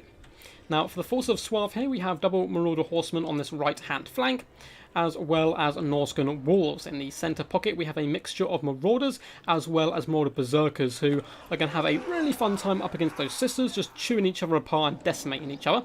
We also have double Skin Wolves, as well as the Miststalkers once again in that centre pocket. We have a familiar Bellfiend of Shadows this time, coming with Pendulum, Enfeebling Foe, and Scroll of Shielding. And Wolfric the Wanderer, of course, with all his buffs, Hunter Champions, Boat, and all that good stuff. And heading over in the distance, we do have some more Norscan Warhounds and Horsemen. So then come the Raven Heralds here, and it looks like he's going to basically going to be trying to snipe the enemy casters with this idea. So you float forward, it looks like an overcasted miscast with Spirit Leech, but the spell still goes off. And then you come in, you swoop in with Raven Heralds, and you try and snipe out the caster. But a nice use of Scroll of Shielding. I suppose it has forced him to pop it early, but he's going to be ignoring a ton of that damage. So it's probably best to wait with the Raven Heralds, I would say. Fall back, wait for the Scroll of Shielding to go off, and then come back and snipe him, although it will allow him to get one or two spells off. Good luck, have fun. Good to see. And Reaper Bolt Thrower is launching shots in as we speak as well. Looks like it hasn't really made too many connections. Raven Heralds are going to have to swoop away from these Marauder Horsemen, though, are going to do some lovely counter skirmish. But already a third damage on to that familiar Bellfiend is pretty good stuff. Another Overcast coming in, though, which is really dangerous. The Supreme Sorcerer is actually taking a huge amount of damage from those miscasts. I don't know if it's been worth it. But gets the familiar Bellfiend down to about half health as the Norsemen do approach here. Looks like Skin Wolves were left in a little bit more of a deep reserve, so they don't get focused down by the Bolt Thrower, but now that that battle is going to get underway a bit quicker, the Marauders are forcing their way through, and the Bolt Thrower looks like to be focusing them down instead of Wolfric, which is a bit of a misclick. But yeah, the Raven Heralds doing bits, tearing apart this familiar Bellfiend. I'm so excited by this. Down to just 1,500 health, it looks like he is going to get a lovely Pendulum, glorious stuff. The 69 Dread Spears left, Bound Chicka Bow Wow, but they are pretty much decimated, and another unit took some damage as well. But just one spell is all that's going to be played here, as the familiar Bellfiend is going to go down to that crossbow fire. So the Slaughter are counter-charging into the enemy on top of the Berserkers, and going to do some pretty decent work here. Well, it looks like an Enfeebling Foe was popped on the Sisters of Slaughter. Really nice counter-punch there by Suave, getting off that second spell before the Bellfiend does go down. In the front line, however, the Sisters of Slaughter chew through Marauders deadly efficiency, but the other unit has been completely broken here as Wolfric forces his way into the back line. There was a couple of Shades as well who I missed, who are being kind of decimated in the back lines there. Hunter Champions has been popped on the Supreme Sorceress, who probably wants to fall back just to be sure here. And we do have Dark Riders as well chasing down Horsemen, which isn't a bad use of their time. Looks like the Raven Heralds are going to be focused down Wolfric now. They do some okay damage all round. Over here in the back line, we have a nice situation here for the Norscans, as Horsemen can throw axes into the Naked Sisters, as more Berserkers are kind of getting toe-to-toe them. I'm assuming Sisters of Slaughter win this overall, but it basically decimates both units, so I don't know who that benefits the most in this battle. As Dread Spears hold the line up against Berserkers, but they will lose that slowly. Looks like the Bolt Thrower is still somehow online, so pop some shots into Wolfric. Of course, does no longer have a Scroll of Shielding in play. The Dark Elves doing very good all round. Nice cycle charging by Dark Rise on the flank has torn apart these Marauders.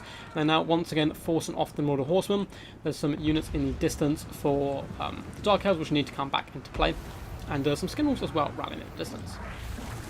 I hear a lovely boat coming down here, and this is disgusting. Oh, that is disgusting. These Dread Spears got absolutely annihilated by Wolfric here, and these Marauders will now very quickly clear up this flank.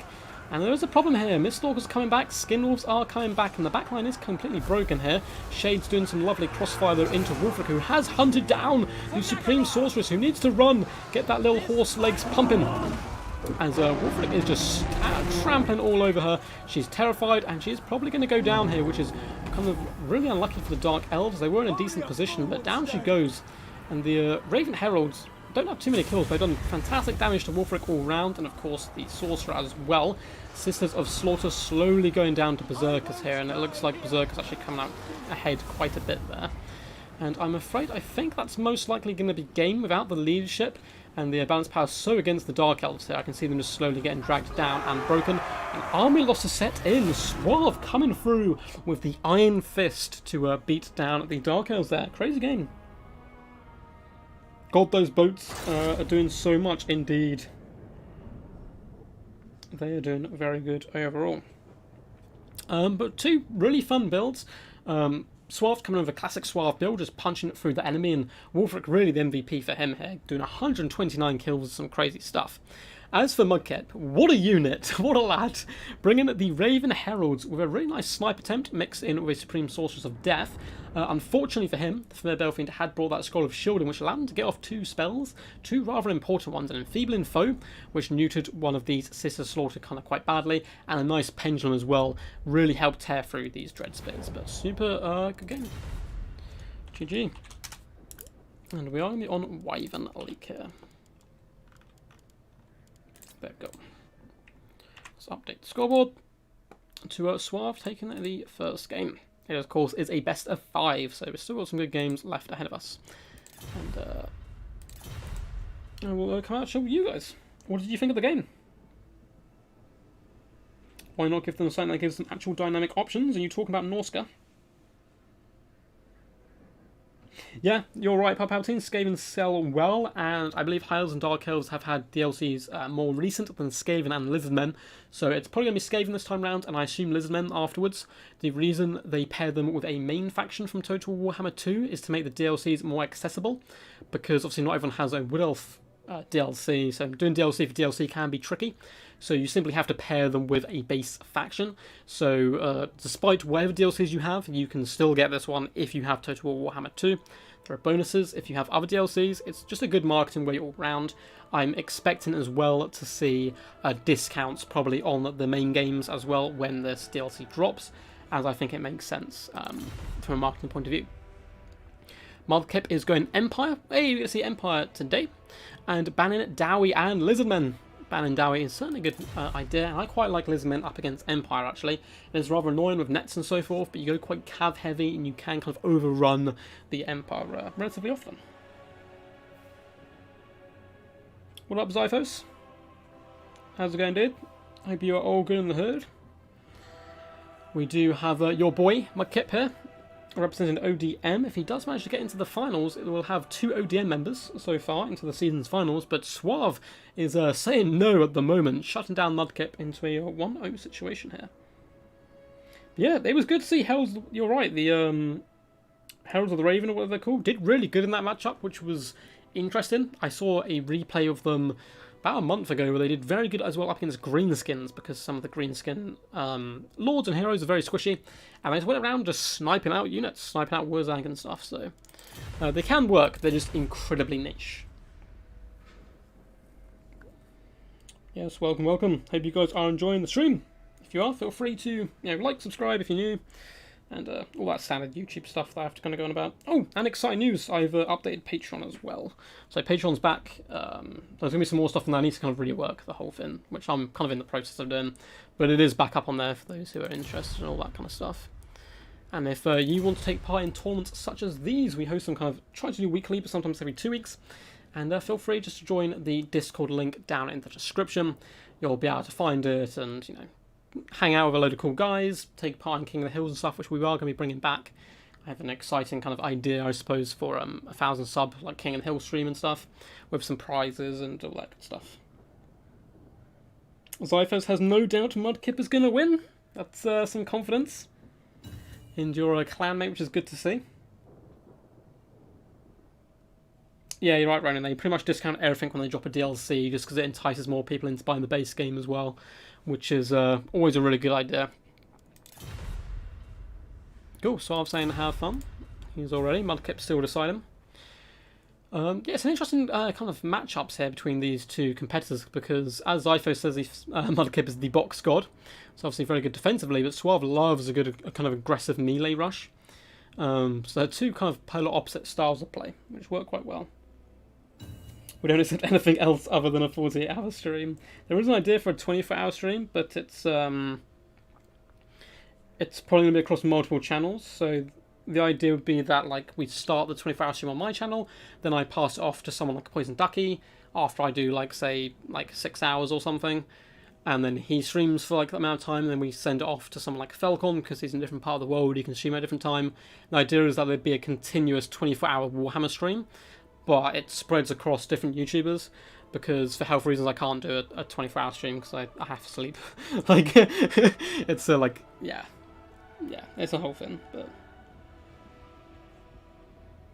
but that's an idea, but that might take a little more longer to organise because I need to speak to other guys, so there may be some cool duck-themed prizes. I need to message a friend about it and get some stuff made for you guys, which would be cool and kind of funny.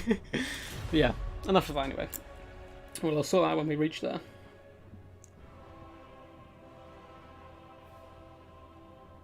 Nakai only stream. Oh, well, maybe. As long as I'm not the one playing and I'm just playing against Nakai 24 hours. Would be good fun. Are Hawk Riders any good? Hawk Riders can be good. They're underrated. They're not fantastic, but there's a few matchups where they're particularly good, and they're actually a really good unit to cycle charge with because they have AP as well on the charge.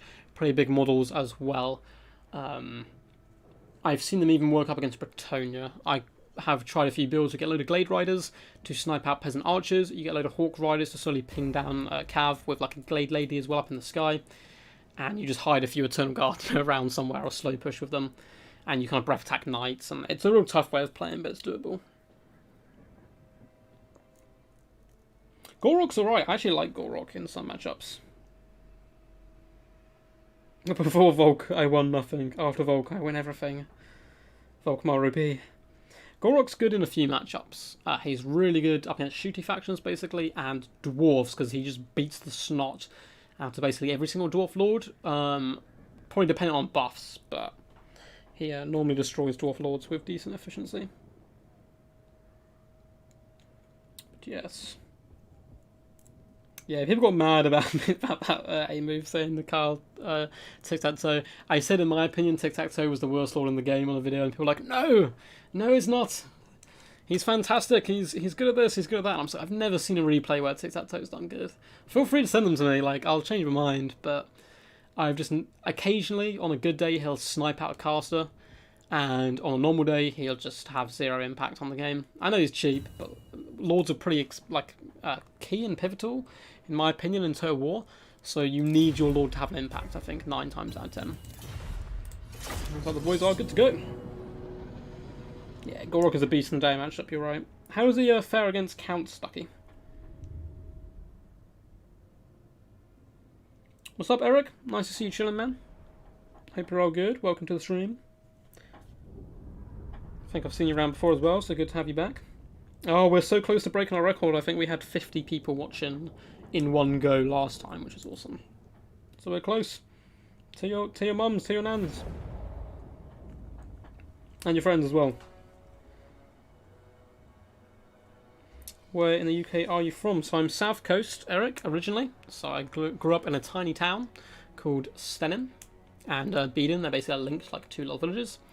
Which is near Brighton, is the best way to put it, because no one's heard of it. So, nearish Brighton. And I'm currently in South London right now. On like the outskirts, a nice area. We may be moving soon, may not. In the next kind of months, so I'll keep you guys updated, because I'll try my hardest not to affect my schedule at all. I'll still definitely have videos, because I can always pre-record them, but streams might like take a break for a week or something if I have to move. But we'll see. yes. Okay. Oh, Ducky, as long as the build is correct. They can bring anything, that's true. So, for the forces of Mudkip trying to come back into this series, and who does he turn to? Boris Toddbringer, the kind of cheaper version of Karl Franz, but certainly does some good work all round. He does have the Rune Fang for that nice regeneration, as well as the White Cloak of Ulrich, which is pretty cool stuff. We have a Grey Wizard coming in with Pendulum, Enfeebling Foe, and a Power Stone, and Knights of the Blazing Sun, 2 units of those guys. As well as, it looks like a ton of Huntsmen, a unit I'm a really big fan of. I think they were a great inclusion to the Empire roster. In his main battle line, we do have Swordsmen, who will, you know, trade AK against Bleak Swords and tear apart Dread Spears and stuff, so I quite like these guys. We have the most devoted of Sigma's Fanatics in the secondary line, 2 units of Flagellants, who are of course unbreakable and will help protect these Huntsmen. In the back, we have a ton of Spearmen, so it looks like Zypho's coming correct here with his predictions of Mudkip being the kind of the box god here. Now, for the forces of Suave trying to carry on his momentum, we do have a unit of Dark Riders with repeater crossbows on the left flank and 2 over on the right-hand side. In the centre pocket, we have Bleak Swords as well as Black Orc Corsairs, which are a really nice pick here because they do very good up against those swordsmen as well. So a pretty cool front line. We have Sensuous Harvesters as well, regiment around Doomfire Warlocks in the trees with Cold One Knights. Secondary line of Spears as well as Sisters of Singing Doom. So basically just going very wide for the most part, more Cold Ones on the left hand side. So yeah, very wide, some okay skirmish and some okay cav, as well as the big boy, the punching power of this build, Malekith, who is just a scary guy all round. Gaze of Malice and Soul Stealer. He is incredibly tanky. Going to be interesting to see him up against Boris.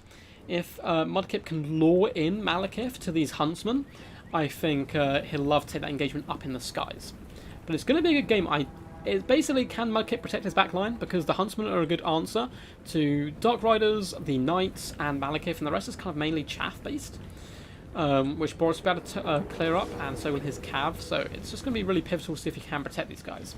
Now, it looks like the Huntsmen have revealed themselves. Fantastic micro by Suave, though, instantly juking those shots. Don't know if it was deliberate or not, but swooping up in these mountains and ducking underneath those arrows. Good luck, have fun, which is good to see.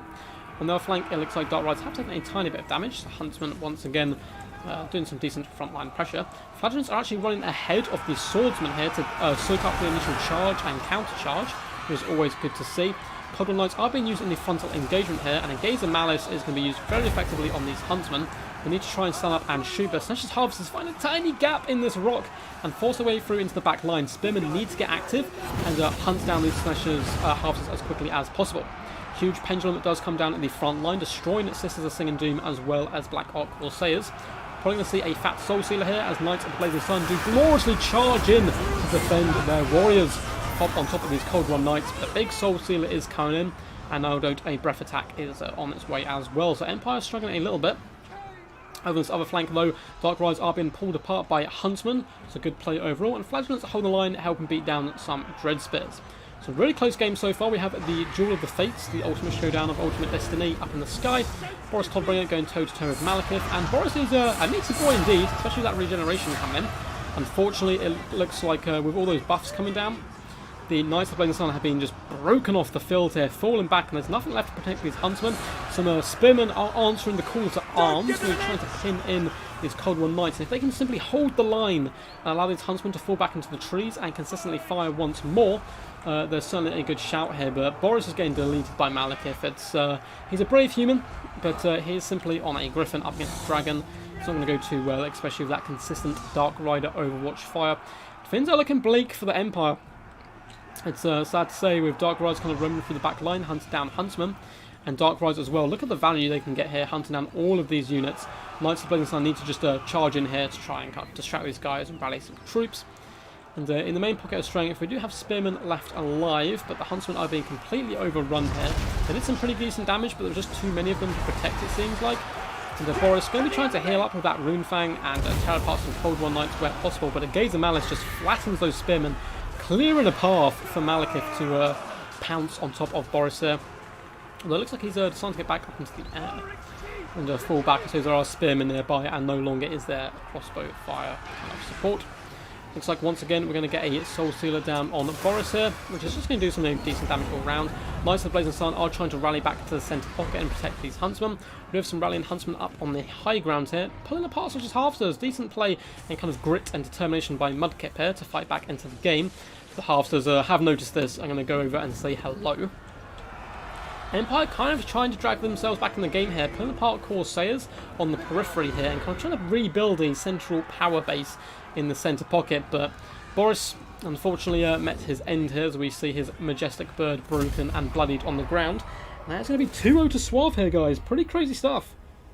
What's up, Wicked D? You've made it just in time for the finals, well, possibly the final game, as Suave goes 2-0 here in this best-of-5 finals. I think Boris going down there was obviously quite unfortunate. He got caught in an engagement with Mudkip, and some archer fire as well kind of really helped turn the tides of battle, and was not being able to protect the Huntsman really cost him, as they had the tools to win that there. GG. This is a best-of-5. Actually, they let you know Mudkip's here anyway. So, we are now going to be on Alpine Ridge here. Alpine Ridge, there's the map.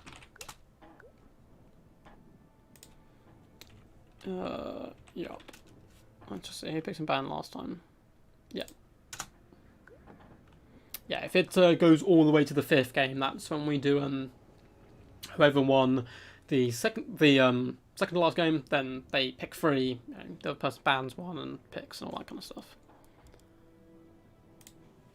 Cool, let's update the scoreboard. Good stuff. And I can come show you guys. Can I ban the same faction what I banned before? Oh god. I do not believe so. I'm going to say, how's that? Don't think so. Just gonna double check. Let's have a quick look what I put in the rules. Because we are using the rules actually from H1 Suns tournament.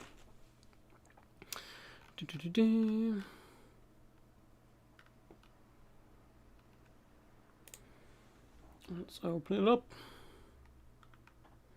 But I believe you cannot, because that's pretty nuts. A faction can only be banned once in a best of 3 until the ace match. Cool, so it cannot be done, I'm afraid. No, you cannot.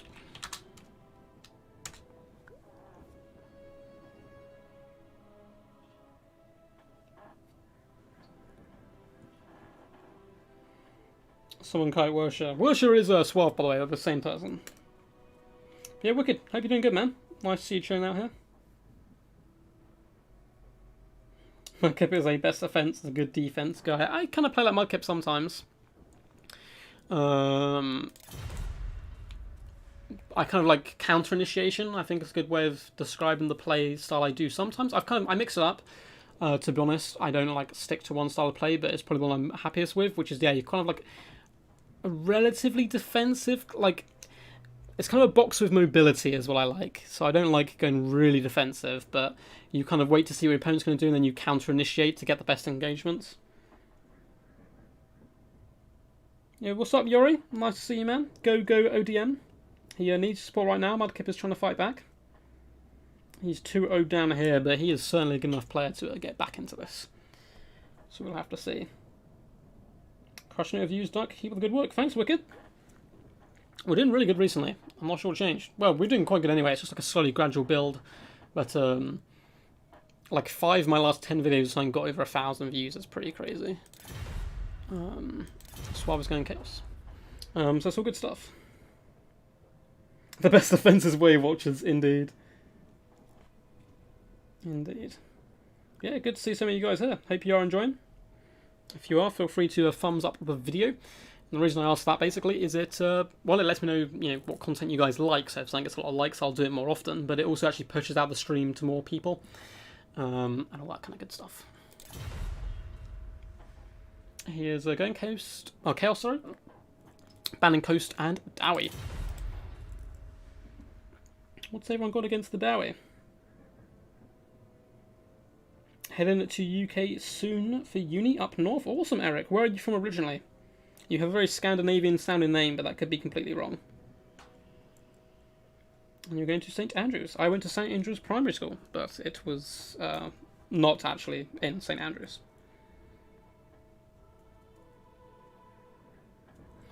It won't be Empire Chaos, I'm afraid, because Mudkip's already been Empire.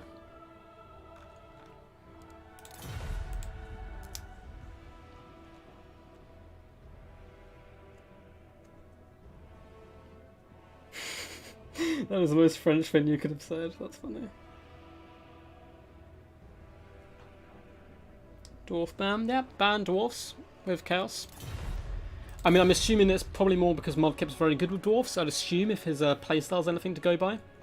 But, oh, here we go, Skaven. I have faced Mudkip Skaven before, and let's just say there wasn't many survivors on my half. Oh, we have ODM Slayer here. Awesome, dude.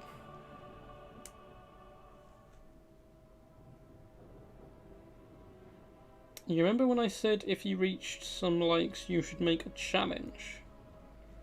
I'm not sure, bro. I'm not sure. I don't know if I can remember the challenge. Is that Loopy I see? As well, ODM power. Give him your power. Feed it to him. He needs it right now. He's a 2-0 down against Suave. He's on the ropes. But if he has your energy flowing through his veins, I'm sure he can punch back pretty damn hard here. But Suave as well is like a really good tournament player around as well. First time I saw him, I believe, was in one of the ECL finals, like tearing people up. And I think it went down to like Lowest Moon or something in like a really like hotly contested set in games. So Suave's been around for a while. Obviously he's known as Worsher as well beforehand. But great to see so many ODM boys flocking in and supporting their bro here. It was good to see. Gonna have a quick drink. Ooh, while I wait for these boys to set it off. This could be the final game. If Suave manages to win it. Or we could have 3 more games remaining. I demand 3! Love to see more games here. I'm assuming you ODM guys are quite happy as well with the new news of the Wood Elf DLC. I know a lot of you guys like to play elves. I'm not sure if that's kind of a condition of being an ODM or if it just kind of happened naturally. We need to get you guys back on the channel soon as well for a clan war. The Civil War we did was so much fun. And we should have a lot more clan stuff coming in the future. I just want to kind of do this season first. I'll kind of slow down on the streams a little bit just to give me more time to kind of pump out a video a day. So, but as soon as we kind of hit the 1,000 sub mark, I'm going to go pretty ham, I think.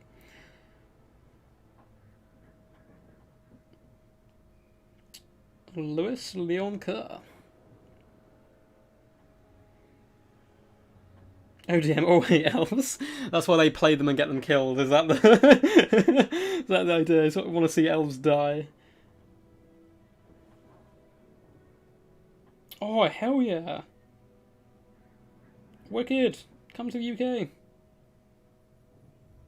If you're going to go travelling at some point, I want to personally travel across the Scandinavian countries and go up some of the mountains and fjords and stuff. It's going to be really awesome. But it's quite expensive, obviously, so I need to get my monies before I do that. But that'd be fun. I want to go back to New Zealand as well. New Zealand's beautiful, for those of you who haven't gone. I've only explored one of the islands, one with Auckland on, which I think's North Island. I'm going to say off the top of my head, but I was only 15 when I went, so I'm not sure of their geography. But it's amazing out there, so I'd definitely go again, and visit Hobbiton as well.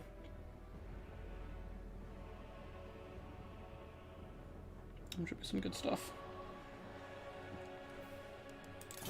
I do wonder where most of my viewers are from. Because I think it's just mainly like Europe. It's just like a mixture of everyone from Europe for the most part, and then I get a few from like different places as well. There's not many huge UK players, I don't think, off the top of my head. I know Ben the Barman was... I want to say Ben the Barman was UK. Suave saying have fun. And he's ready to go. Most welcome to our mountains and fjords. Yeah, I had a mate who went hiking in, I think, Denmark, and I saw some pictures and I was like, yep, I want to go there. I want to go there. That looks so good. I've been to Switzerland and done some hiking up the mountains there as well, and it's basically like you're in Lord of the Rings. So I've kind of become a big fan, but we don't have those kind of huge mountains here in the UK. With Ducky and pizza. I've been to Italy once. Ben Bowman is Australian, damn it. For some reason I thought it was UK. There was another big, like, there was a player who was quite big in the tournament scene who was UK based. I can't remember who it was. Looks like Mudkip's ready to go. Just waiting on the boy Suave. But yeah, I've been to Italy once when I was, for my 18th birthday. Saved up and went to Rome for a couple of days. Visited the Colosseum, did all the kind of basic touristy stuff. But I must admit the food was, oh wow, it was ridiculous. Ridiculously good. Abduct me, Ronan. The ultimate love story between Ronan and Poison Ducky and pizza. Kind of odd he didn't ban counts. Very true.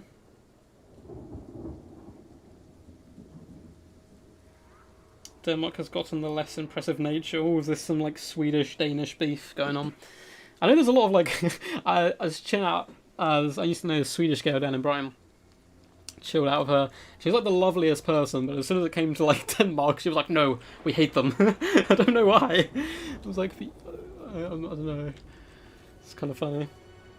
I just want to go across all of them. I've always wanted to go to Denmark, I'm not sure why. Just when I was a kid, I found I'm a big fan of Vikings and stuff, so I was like, oh, Denmark, Sweden, Iceland, all that kind of places. Anyway, let's have a look at Mudkip here, trying desperately to bring himself back into this best of 5 series, and he's gone to his ever-reliable Skaven forces, which is something you don't often hear, reliable and Skaven in the same sentence.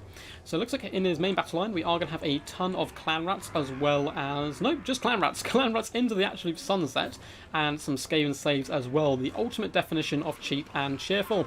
They've even got a little tooltip which says they are meat shields. While unimpressive at causing damage, this unit is useful as a meat shield.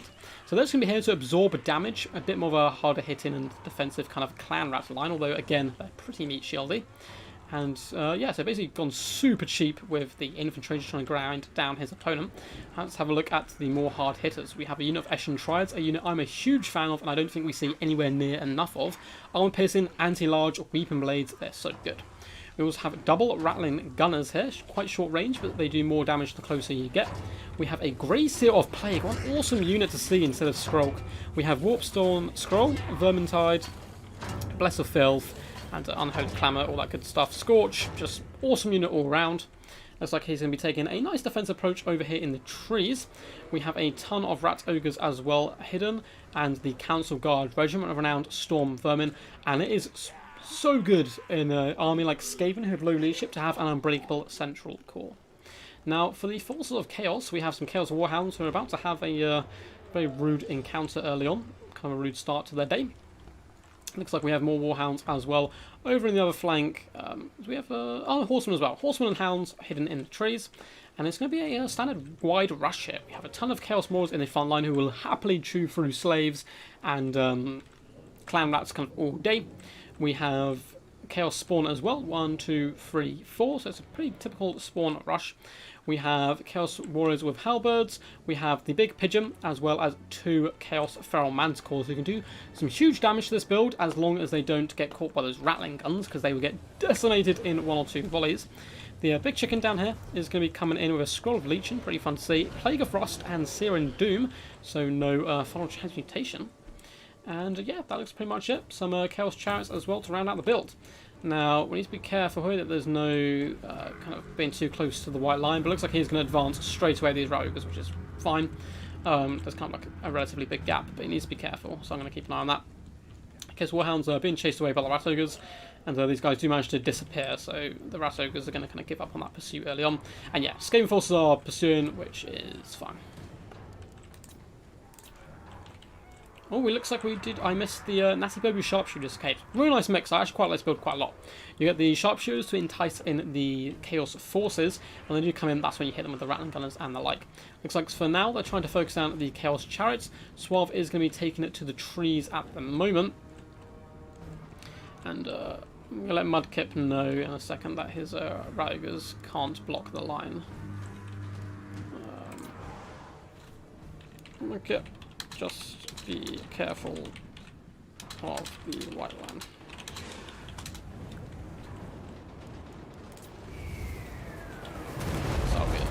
Searing Doom does come down onto Rattling Gunners. Done some lovely damage off the gate, and the Ragos are now kind of leaving that. They were just kind of chilling, they weren't really blocking anything off at the time, so it's fine. We do have a Blessed Filth going down as well on these units, probably just trying to help out the Rattling Gunners here. And we do some nice early damage overall to the Chaos Marauders. Ragos as well are allowing kind of units to kind of go around their flank and stuff, so it's all good. And taking a defensive approach, which he should be doing.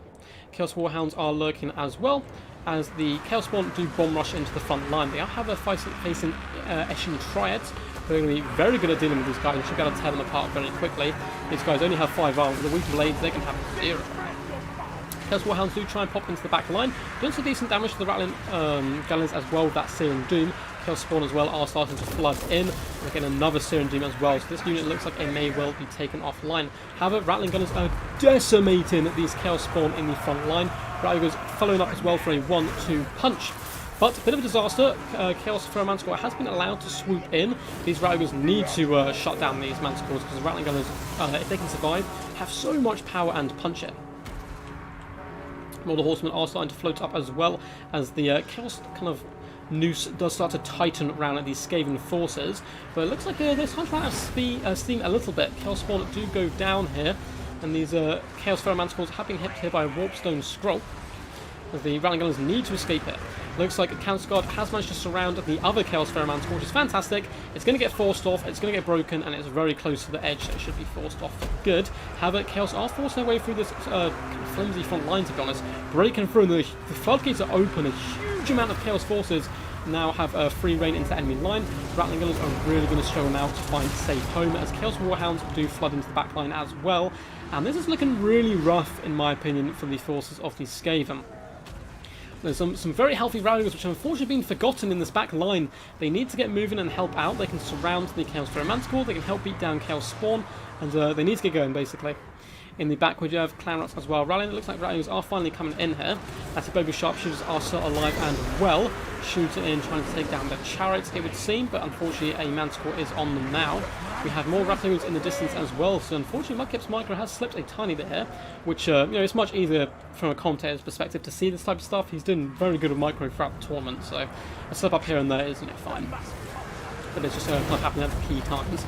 Chaos Feral Manticore has managed to terrify his Natty Bobo Sharpshooters and Rattling Gunners, and the Grey Serb struggling to take down these Feral Manticores who do pack quite a large punch overall.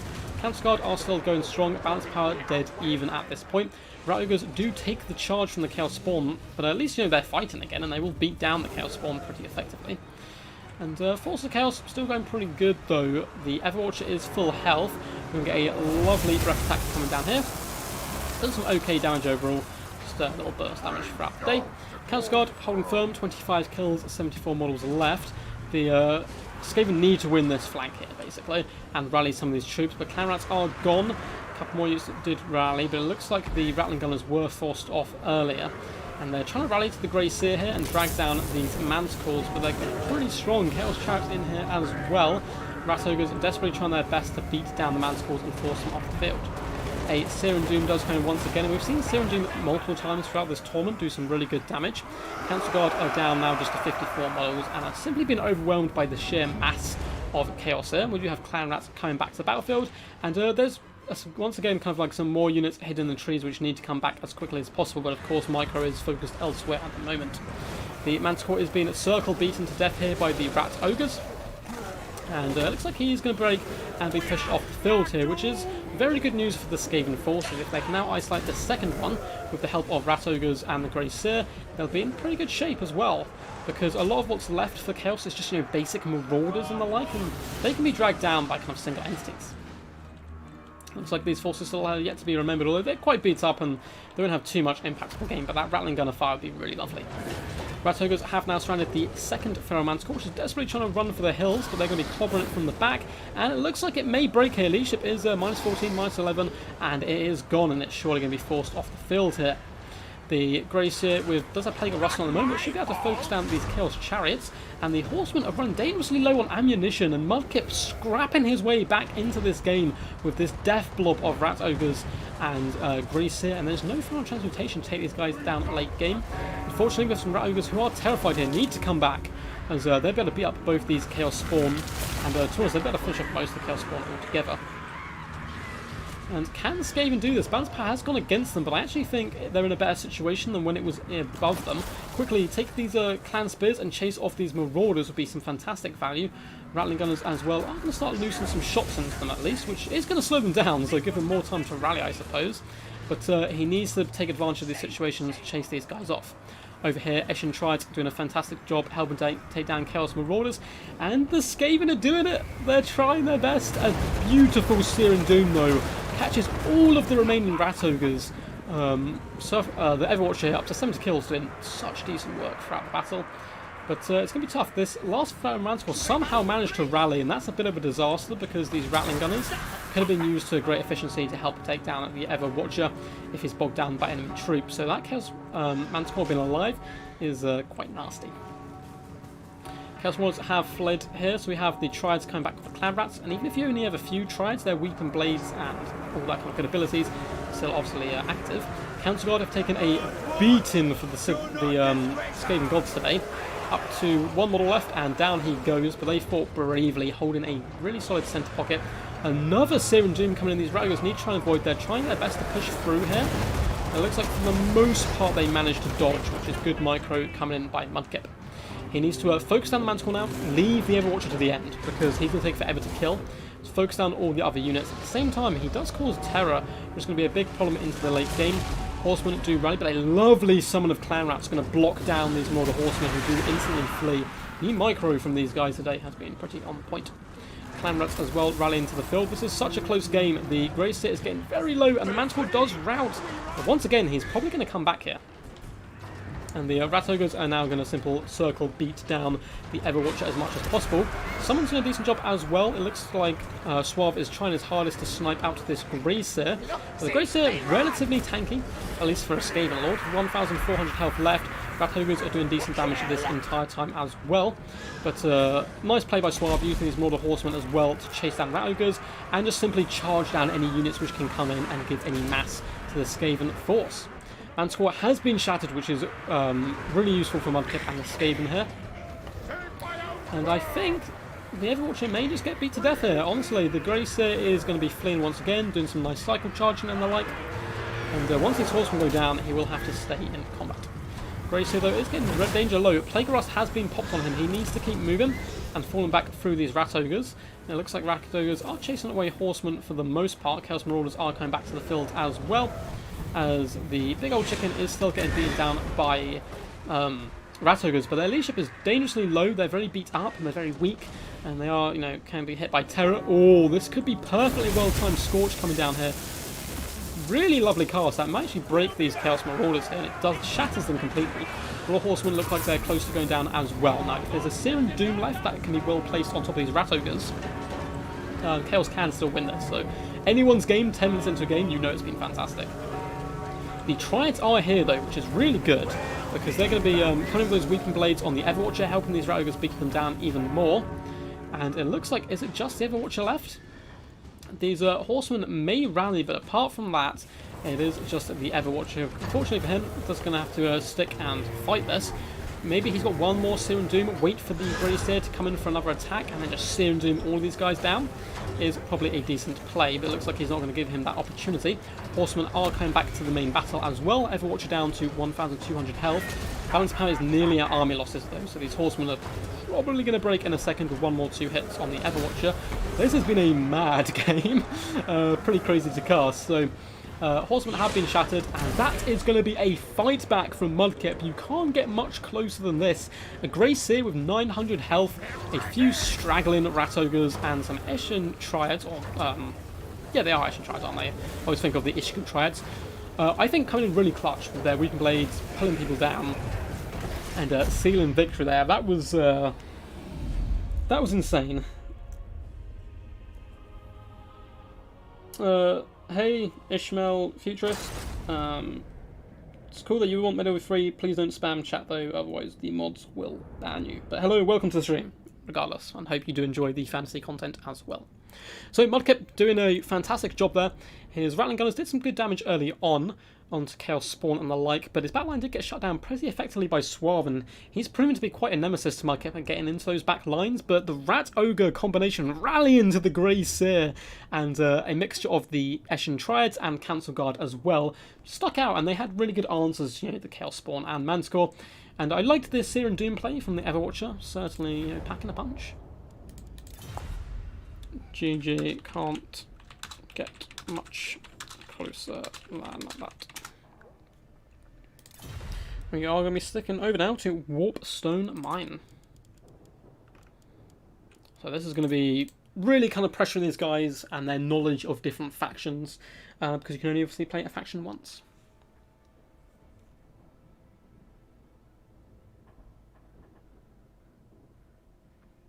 Wow, what a cost. Yeah, man, that was a crazy game. That was insane.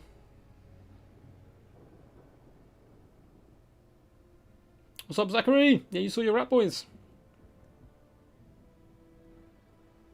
Yeah, I think this is a record stream. Zadargan. 55 people watching in one go. I think we had 50 last time. So, cheers, guys. Honestly, thank you for the support so much. This community is just... They're so good. Like, there's another way of putting it. It's just so good. And kind of supporting each other and stuff. And you guys have just, yeah, helped me on my journey. We're very close to the 1,000 mark, which is cool, because then I become a YouTube partner. It might take them about a month to actually make that official, I think, once you apply for it. And that gives me a load more options of stuff I can do on stream for you guys as well. It opens up kind of a lot of YouTube's like hidden features and stuff, which I can't currently use. So that's going to be pretty cool. It's very exciting stuff.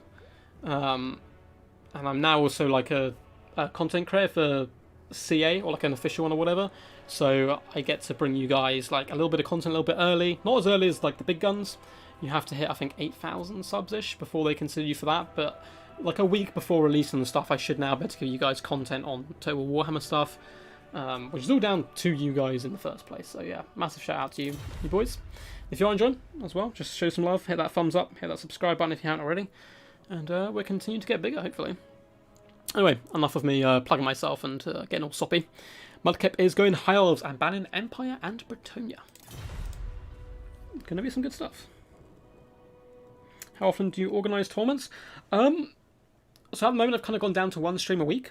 So we have a continuous season, I suppose. So Death Before Dishonour is a season, not just a single one-off tournament. And within a season we have 4 qualifiers. The winner of each qualifier comes together then for a grand finals, which last year was won by Tlaxlan Soothsayer, kind of one of the most decorated players in the game, taking down Intensity. The whole last season was the craziest season we've had. It was really awesome. So we're on qualifier number 2 today. We'll have another one hopefully next week, and one the week after. There was meant to be one last week, but I basically couldn't speak. I had like a real bad sore throat and stuff. So normally once a week, basically, to answer you. And if I take a break between tournaments, we then do like King of the Hills or Come At Me Bro series, where basically people come and face me on stream and stuff. So it's all good. Suave going Beastmen. Another faction he's going to be very good at. Just by their playstyles, I can already see kind of how the game's going to be going, with legions of shields and spears trying to drive off the Beastmen hordes as they rush. What a close game. Yeah, man. So you're doing some scouting on who your next opponent could be. Oh, thank you, Wicked D. You're a hero. There we go. Boom. Change the board. I always forget to do that. There's always someone, though, luckily, who helps me out. Yeah, Yori. If you join the Discord, there's a link down below. Let me know if it doesn't work, because sometimes it expires, even though it shouldn't do, because I've set it to never expire.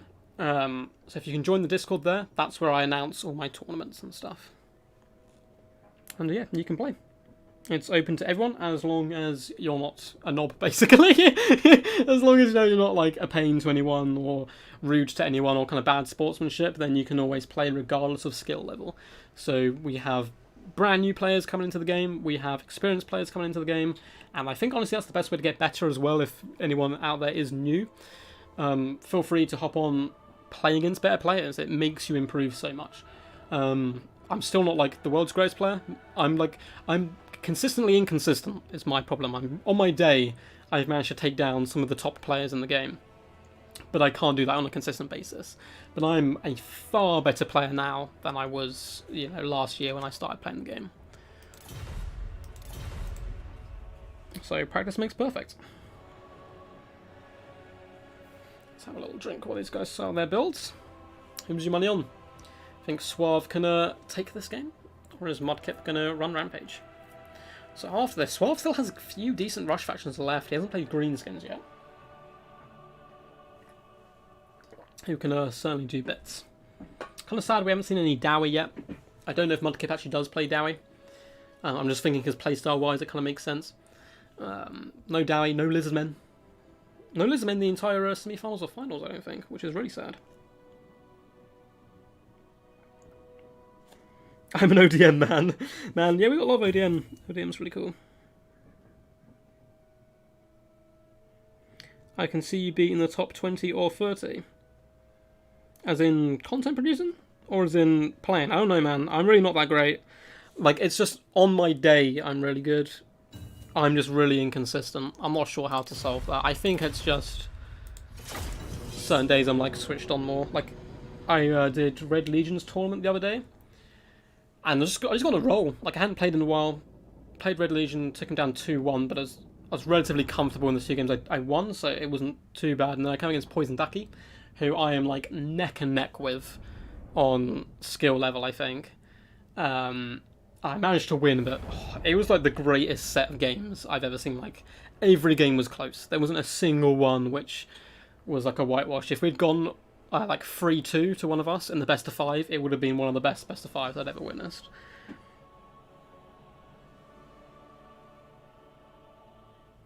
I joined the Discord. Awesome, so the link is working. Good. Oh, you were talking to the other Poison Ducky. Thanks, A-Move. Thanks.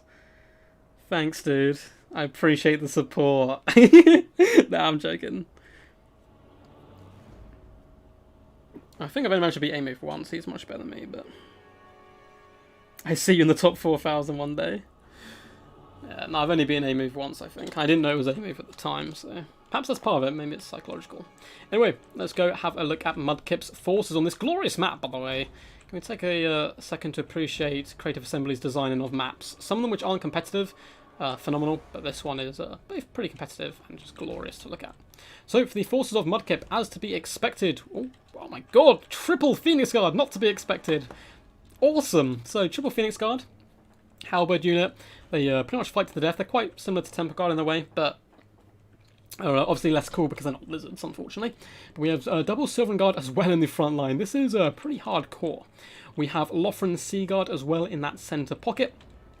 Going to be doing some decent long-range firepower, and if the Beastmen do manage to swarm them, they can fight in combat. Not the best, but not terrible. We also have Spearmen as well, forming a kind of rectangular box here. For Lord, we do have a Lair of the Radiant Dam. I was hoping for Alaphanar here, which would be terrible against Beastmen most likely, but he can snipe castles and sit in box. So we have a Foot Alariel coming in with Star of Avalon, Earthblood, and Fire's Protection now. She is good here because she can heal up the Phoenix Guard, I suppose. So yeah, I don't mind that too much. Now, for the forces of Suave and the Beastmen, he has something in this build which is going to make it very dangerous, and that is the Eye of Morslib here. The Ridge Round Cygor is going to pummel Phoenix Guard into the dirt here. We also have, for the main battle line, Ungor Spearmen, as well as Gore Herds dotted all the way along, as to be expected, just going very wide, kind of rushy. We have some Ungor Raiders as well, just the 2 units, however. We have cheap and cheerful Razor Herds in the back line, 3 units. One of the best cost-effective units in the game, decent AP, good mass, so they can pin in targets. They do okay against large threats and infantry. And we have the Butchers of Kalkan Guard, which is such a cool name, reminds me of The Witcher quite a lot, who are regenerating terror-causing Minotaurs, which is always a good shout. And for Leadership Corps, we do have Morgan the Chelligate, of course, coming in with his Spawn Summons, and a Brave Shaman of Death. Really cool to see that we're not going to be seeing Manscore and Cygor spam. Coming in with Fate of Buna, as well as Spirit Leech, Jagged Dagger as well. So unless he has another caster, we will not be seeing any more Cygors. It's not likely. Looks like we just have the one, which is still going to, do some awesome damage up against the Phoenix Guard. And you can see these Lothran Sea Guard are kind of in tightly packed formations, which makes it easier for them to turn efficiently. But at the same time, if they get hit by a Cygor, they go splat. But I'm sure it's going to be focused down the Phoenix Guard overall. Good stuff. Honestly, if the Phoenix Guard survive the pounding, then they're going to be in fantastic shape. They can beat down all this infantry. They do great against the Razorgors and Butchers. It's more a mixture of can they be ground down by, summons. Faerbuna as well is going to be pretty big. And this Cygor who goes for the absolute Kobe here. Directly at those Phoenix Guard and it clips a few of them. Not a direct hit here, but taking down 7 guys. Not doing too bad damage at all. And the force of the High Elves are going to have to advance here, which is certainly not what Mudkip wanted to do in this situation. Box looks like it's going for Lothran Seaguard now rather than the Phoenix Guard. I would definitely go for the Phoenix Guard. I think they're going to be a really big problem. Yes, you have Faerbuna and Spirit Leech, but regardless, it's going to be pretty tough. The Rocks are going after the Lothran Seaguard, perhaps worrying that consistent arrow fire is going to be able to do pretty decent damage to the Cygor himself, as well as the Butchers and the like. Looks like they're just saying, good luck, have fun. Always good to see. And this natural divot, or kind of ridge, I suppose, in the map may help out the High Elves quite a lot here. The Cygor's throw may be messed up as they do start to come through. But they are now going to be popping up on the other side. And let's see, Cygor does throw in. And it clips a back unit of Spearmen, taking down a couple of those poor elven fellows. The High Elves are getting nearby now. The archers should be able to sing their bows pretty soon as they sing through there and start crushing down some of these guys. But Suave isn't going to wait for this. He is going to get aggressive, which is really nice because it could force these Lothran Seaguards to kind of stay on the low ground, but looks like it's a little bit too slow. And they are going to be able to get up and active. A wonderful Cygor throw there, going through Phoenix Guard and Lothran Seaguard, who have now switched their attention onto the Eye of Morslib, as well as the Ungor Raiders trying to pull them down. And it looks like on this flank, Goreherd's going to be running into Spearmen. And it looks like Piggies are trying to get round the outside, but Spearmen are here to counter. Phoenix Guard are getting into their engagements in the front line, as well as some Silvern Guard. Alariel, what are you doing? Fall back! Fall back! Does get hit by a Spirit Leech, but an Earthblood as well. Earthblood hitting these Phoenix Guard who have taken horrendous damage on the approach, which is really nasty stuff. This Eye of Morslib could turn out to be an absolute match winner here. But apart from that, Phoenix Guard with fast protection going down are going to destroy Goreherds very effectively. And Eye of Morslib is taking a ton of archer fire now. Looks like he's been focused down. Suave needs to get these pigs up and around and into the back of these Lothran Seaguard and away from these Spearmen. Phoenix Guard did overchase a little bit here, but they are going to get in a lovely rear attack into these Goreherds now. And, not the best use of their time, I suppose, but it will break these guys quickly and free up 2 units. Goreherds actually kind of did a turn countercharge there, but looks like they are going to be going down. Lovely Star of Avalon in the centre pocket. There's only a healing up the Silvern Guard. Laura's desperately trying to get in there, and the Phoenix Guard unfortunately are missing it, which is kind of really sad. They have pushed through the centre pocket. Butchers are now forcing their way in. I'm constantly worried of Alariel here. I think she needs to try and be protected as much as possible. Chaos Spawn are going to be shutting down some Lothran Seaguard. It's free value. Yes, they're not the best answer to take down the Seaguard, but Seaguard won't decimate them super quickly. And they're still get decent value shutting down that back line. Big piggy charge into the back lines on top of these Lothran Seaguard. The right-hand flank has been slaughtered for the Beastmen, and the High Elves need to get these troops moving as quickly as possible into the main battle line. And the Eye of Morslib survives, which is pretty disastrous here. Looks like he's actually starting to rout here. But poor L'Oreal hit with a Spirit Leech, pinned him with pigs and Morgan nearby. Needs protection of these Phoenix Guard, and it looks like the unit on the right has unfortunately just been turned into Chaos Spawn. As the Chaos Spawn to get summoned here, and Alariel now is in huge problems. Spearman desperately trying to rally to her, and she needs to just get out of there. Earthblood is active. I'd like to have seen her on a horse, I think. Phoenix Guard desperately though trying to pull down the Butchers, but so many Chaos Spawn, and this is going to be the turning point on the game. Can the High Elves withstand the Chaos Spawn? I believe this is the second one. If they can survive it, pull down the Eye, which is up to 114 kills on elite troops, it's dangerous stuff, and get this right-hand contingent of forces over here to help out Alariel.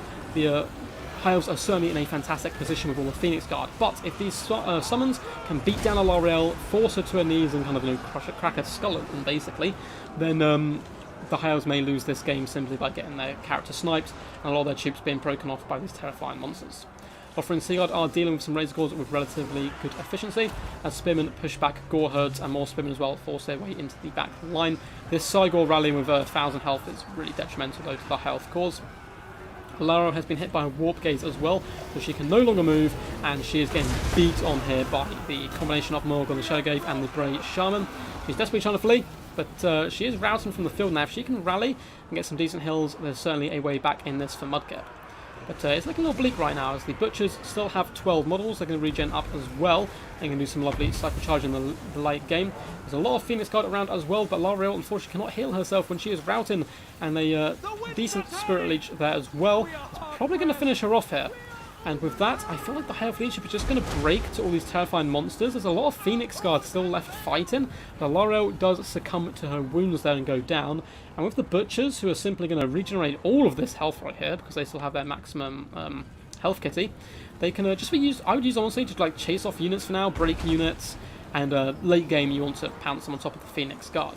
Ungor Raiders have managed to survive as well as the I've Morslib, which is going to spell doom for the Phoenix Guard realistically. Up to 183 kills. The Cygor has not single-handedly won the game, but has been a huge winning factor, I suppose. But has been forced off once again to rout, and the 2 units of Phoenix Guard may be able to claw this out here if some of these troops can rally and do some decent work as well. Ungor Raiders aren't going to do the most damage, although there is a consistent fight over the course of the battlefield is pretty scary. But if the Phoenix Guard can stack on top of each other, they will be able to deal with the Butchers and Morga pretty effectively. High Elves find their way back to this game, actually. Maybe I spoke a little bit too soon. A lot of troops are rallying, and there's not enough Beastmen troops left to chase them down. Lothar and Seaguard still have decent ammunition, so they need to constantly launch those in, take down the Butchers, and try and pin them in here with the Phoenix Guard. But Suave is a canny tactician, going to be moving the Butchers and using them to hunt down these rallying troops. They cause terror, and they're going to hit very hard and just slam into these troops and break them off the field once more. But it's pretty close. It's pretty close stuff. Cygor is about to disappear as well. He's some decent ammunition. But oh no, the Spearmen rout! Why? Why did you rout, guys? There was nothing nearby. And the Cygor's going to rally. That's they've rallied now. Oh god, just hop on top of the Cygor and try and force him off. As the High Elves once again secure a centre pocket here.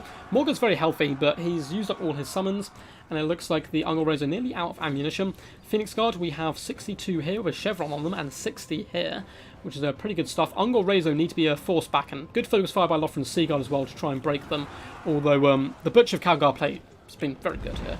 Up to 84 kills hunting down the Lothar and Seaguard, and Piggies are being used in the backline as well to chase down routing troops. So it looks like that brief resurgence from the High Elves may be in vain.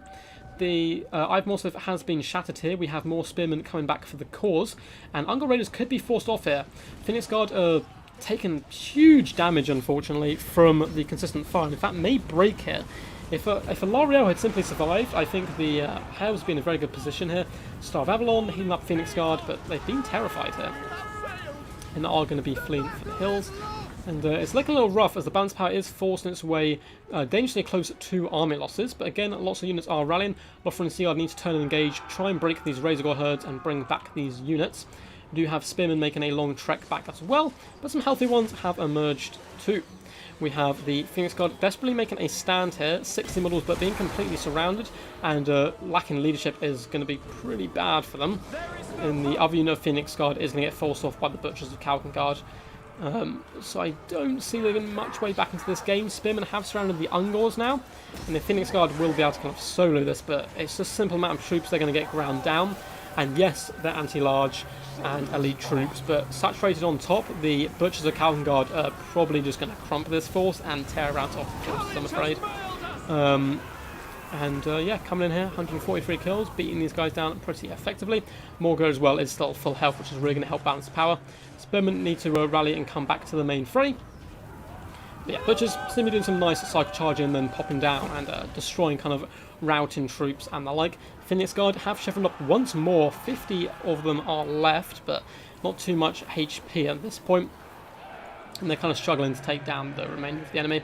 And army losses does set in. What a crazy game. Mudkip scrapping to the end in both those final games, but Suave will take this series 3-1. That Cygor pick, if he hadn't brought the Cygor here, I think this game ends very differently. I think that a really good play all round in fairness by both players, and fantastic play with the Butchers, but That Cygor did so much damage early on to both Lothar and Seaguard, as well as Phoenix Guard. You can see the two who didn't get hammered as bad, 104 and 179 kills, but the third one was unfortunately a little bit wasted there. But great games all round. GG. Mudkip saying congrats there. You have booked a slot in the grand finals. Well done. So massive shout out to Suave there for winning the series. Let's bump him up quickly. And we'll do a tiny little breakdown and chill out with you guys. So if you've got any questions, now it's time to ask them while we just finish this off. But very well done to Suave. Well done to all the people who played today, especially the people who made it to the semi-finals, which was Suave, who took the place of Ice Power, actually. So Ice Power is going to be a bit upset because Ice Power actually won against Suave, but had to drop out, unfortunately. So Suave does get into the finals. We had Poison Ducky as well. And yeah, decent stuff as well. And then, of course, we had Mudkip up against Dacta. Thanks for playing.